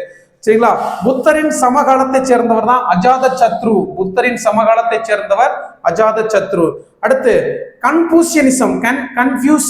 கன்ஃபூசியனிசம் எந்த நாட்டில் தோன்றியது? சீனா. கன்ஃபூசியனிசம் தோன்றியது சீனா. ஜொராஸ்ட்ரியனிசம் தோன்றியது பாரசீகம். ஜொராஸ்ட்ரியனிசம் தோன்றியது பாரசீகம். கன்ஃபூசியனிசம் தோன்றியது சீனா. அடுத்த கொஸ்டின் பாருங்க. கூற்று. ஒரு சாதாரண மனிதரால் உபநிடதங்களை புரிந்து கொள்ள இயலாது. உபநிடதங்கள் மிகவும் தத்துவம் சார்ந்தவை. கூற்று மற்றும் காரணம். ஒரு சாதாரண மனிதனால உபநிடதங்கள்லாம் புரிந்து கொள்ள முடியாது. அப்ப ரெண்டுமே சரி. சரிங்களா? கூற்றும் சரி, உபநிடதங்கள் மிகவும் தத்துவம் சார்ந்தவை, ரெண்டுமே சரி. அடுத்து பாருங்க. கூற்று. ஜாதக கதைகள் சொல்லுவாங்க இல்லையா, அவை புகழ்பெற்ற கதைகள் ஆகும். சரி. அடுத்த கொஸ்டின் பாருங்க, அஜந்தா குகையில் சுவர்களிலும் மேற்கூரையிலும் வரையப்பட்டுள்ள ஓவியங்கள் ஜாதக கதைகளை சித்தரிக்கின்றன. அப்ப ரெண்டுமே சரிதான், ஜாதக கதைகள். சரிங்களா? அடுத்தது, கடவுளுக்கு பிரியமானவன். தரமான கேள்வி, ரொம்ப முக்கியமான கேள்வி. கடவுளுக்கு பிரியமானவன் என்று பொருள்படும் தேவனாம்பிரியர் என்று அழைக்கப்பட்டவர் அசோகர். தேவனாம்பிரியர் என்று அழைக்கப்பட்டவர் அசோகர். எந்த வம்சத்தை சேர்ந்த காலசோகா தனது தலைநகரை, தரமான கேள்வி, நோட் பண்ணிச்சுக்கோங்க, தனது தலைநகரை ராஜகிருகம் என்ற இடத்திலிருந்து பாடலிபுத்திரத்திற்கு மாற்றியவர் யார் அப்படின்னு கேள்வி கேட்டாங்கன்னா காலசோகா. அந்த காலசோகா எந்த வம்சத்தை சேர்ந்தவர் அப்படின்னா சிசுநாக வம்சத்தை சேர்ந்தவர். சரிங்களா? சிசுநாக வம்சத்தை சேர்ந்தவர் தான் காலசோகா. அந்த காலசோகா தான் தன்னுடைய தலைநகரத்தை ராஜகிரகம் என்ற ஊரிலிருந்து எந்த ஊருக்கு மாத்துறாரு? பாடலிபுத்திரம், தற்போதைய பாட்னாவுக்கு மாற்றினார். அடுத்த கொஸ்டின் பாருங்க, 192. கிமு 6ஆம் நூற்றாண்டில் சிந்து கங்கை சமவெளியில் எத்தனை மகாஜனபதங்கள் இருந்தன? 16 மகாஜனபதங்கள் இருந்தன. மௌரியர்களின் தலைநகரமாக இருந்த இடம் பாடலிபுத்திரம்.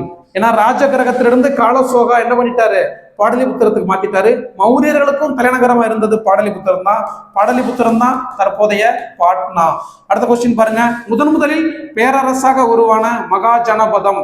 மொத்தம் 16 மகாஜனபதம் கங்கை சமவெளி பகுதிகளில் இருந்தது. அதுல முதல்ல பேரரசாக உருவான மகாஜனபதம் எது அப்படின்னு கேட்பாங்க? மகதம். மகதம் மொத்தம் 16 இருந்துச்சு. அவந்தி, கோசலம், வத்சம், மகதம், இந்த மாதிரி 16 இருந்துச்சு. அதுல முதல்ல பேரரசாக உருவானது மகத பேரரசு. சரிங்களா? அதான் ஒரு மகா ஜனபதம். அடுத்த கொஸ்டின் பாருங்க, சரவண பெலகோலா என்ற ஊர்ல சல்லேகனா என்ற உண்ணாவிரதம் இருந்து உயிர் துறந்த ஒரு சமண சடங்கை மேற்கொண்டவர். தரமான ஒரு கேள்வி. யாருன்னு பாத்தீங்கன்னா சந்திரகுப்த மௌரியர் என்ற ஒருத்தர் தான் என்ன பண்றாருன்னா, கர்நாடகா மாநிலத்துல இருக்கு சரவண பெலகோலா. அந்த சிலையத்தான் என்ன சொல்லுவாங்கன்னா, அங்க ஒரு சிலை இருக்கு, சரவண பெலகோலா அப்படின்ற இடத்துல ஒரு சிலை இருக்கு.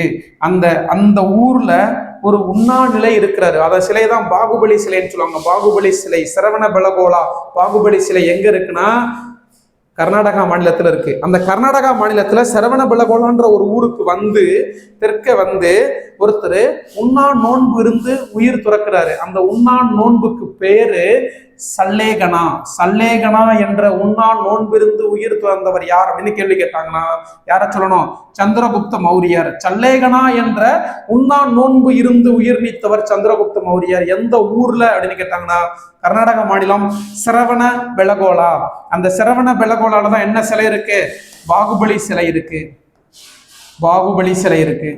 அடுத்த கொஸ்டின் பாருங்க, 196. சரியான வரிசை: ஹரியங்கா வம்சம், சிசுநாக வம்சம், நந்த வம்சம், மௌரிய வம்சம். ஹரியங்கா ஃபர்ஸ்ட், 2வது சிசுநாக வம்சம், 3வது நந்த வம்சம், 4வது மௌரிய வம்சம். சரிங்களா? ஓகே. 197வது கேள்வி பாருங்க. இன்னொரு 3 கேள்வி தான் முடிச்சிடலாம். 197வது கேள்வி, மகதத்தின் படிப்படியான அரசியல் மேலாதிக்க வளர்ச்சி டேஸ் வம்சத்தை சேர்ந்த பிம்பிசாரர் காலத்தில் தொடங்கியது. ஹரியங்கா வம்சத்தை சேர்ந்த பிம்பிசாரர் காலத்துல தான் மகதத்தின் படிப்படியான அரசியல் மேலாதிக்கம் தொடங்கியது. சரிங்களா? அடுத்த கொஸ்டின் பாருங்க, முதல் பௌத்த மாநாட்டை ராஜகிருகத்தில் நடத்துறவர் யாரு? அஜாத சத்ரு. அடுத்த கொஸ்டின், பாடலிபுத்திரத்தில் புதிய தலைநகரம் அதற்கு அடித்தளமிட்டவர். பாடலிபுத்திரத்தில் புதிய தலைநகரம் அடித்தளமிட்ட ஹரியங்கா வம்சத்தை சேர்ந்தவர் உதயன். பாடலிபுத்திரத்தை புதிய தலைநகரமா ஆகிறதுக்கு அடித்தளமிட்டவர் உதயன். சரிங்களா? ஓகே. ராஜகிருகத்திலிருந்து பாடலிபுத்திரத்துக்கு மாற்றியவர் காலசோகா. அதுக்கு அடித்தளமிட்டவன் உதயன். அடுத்த கொஸ்டின் பாருங்க, மௌரிய பேரரசு குறித்த வெளிநாட்டு சான்று அல்லாதது. மகாவம்சம், தீபவம்சம், இது ரெண்டும் இலங்கையை சேர்ந்தது. அப்ப இது வெளிநாட்டு குறிப்பு தான். இண்டிகா, இதுவும் வெளிநாட்டை சேர்ந்ததான். சரிங்களா? அப்ப அர்த்த சாஸ்திரம் தான் இந்தியாவை சேர்ந்த கௌடில்யர் அப்படின்னு சொல்லக்கூடிய சாணக்கியர் எழுதிய குறிப்பு. அவ்வளவுதான். 200 கேள்விகள் பார்த்துருக்கிறோம். இன்னும் 200 கேள்வி 6th மட்டும் இருக்கு. ஹிஸ்டரி மட்டும் 7th ஹிஸ்டரியில 500 கொஸ்டின் எடுத்திருக்கிறேன். ஒன்னு கூட மிஸ் ஆகக்கூடாது. 550 கொஸ்டின் எடுத்திருக்கிறேன். அதே மாதிரி 9th, 8th, 9th, 10th, 12th வரைக்கும் ஹிஸ்டரி, ஜியாகிரபி, பாலிட்டி, எக்கனாமிக்ஸ் தனித்தனியா கொஸ்டின் பேங்க் இதே மாதிரி நோக்கன் கார்னர் வரியா எடுத்து கொடுத்துருக்கிறேன். டெட் எக்ஸாமுக்கு படிக்கிறதுக்கு ஒரு பொக்கிஷம் இந்த புக் யூஸ் ஆகும். தேவைப்படக்கூடியவங்க 9626129474 அப்படின்ற நம்பருக்கு கால் பண்ணுங்க. கொரியரோட சேர்த்து 650 ரூபா வரும். தமிழ்நாட்டில் எங்க இருந்தாலும் அதிகபட்சம் 3 நாட்கள் இந்த புத்தகம் கிடைச்சிடும். சரிங்களா? ஓகே. எவ்வளவு ஃபாஸ்டா வாங்குறீங்களோ வாங்கிக்கோங்க. தமிழ்நாடு முழுக்கும் மிகுந்த வரவேற்பு பெற்று தமிழ்நாடு ஃபுல்லாக புக் அனுப்பிட்டு இருக்கிறோம். நன்றி. எந்த வியர்வைக்கும் வெற்றி ஒரு நாள், வியர்வைக்கும் இது உங்கள் சிவதனி அகாடமி. வணக்கம்.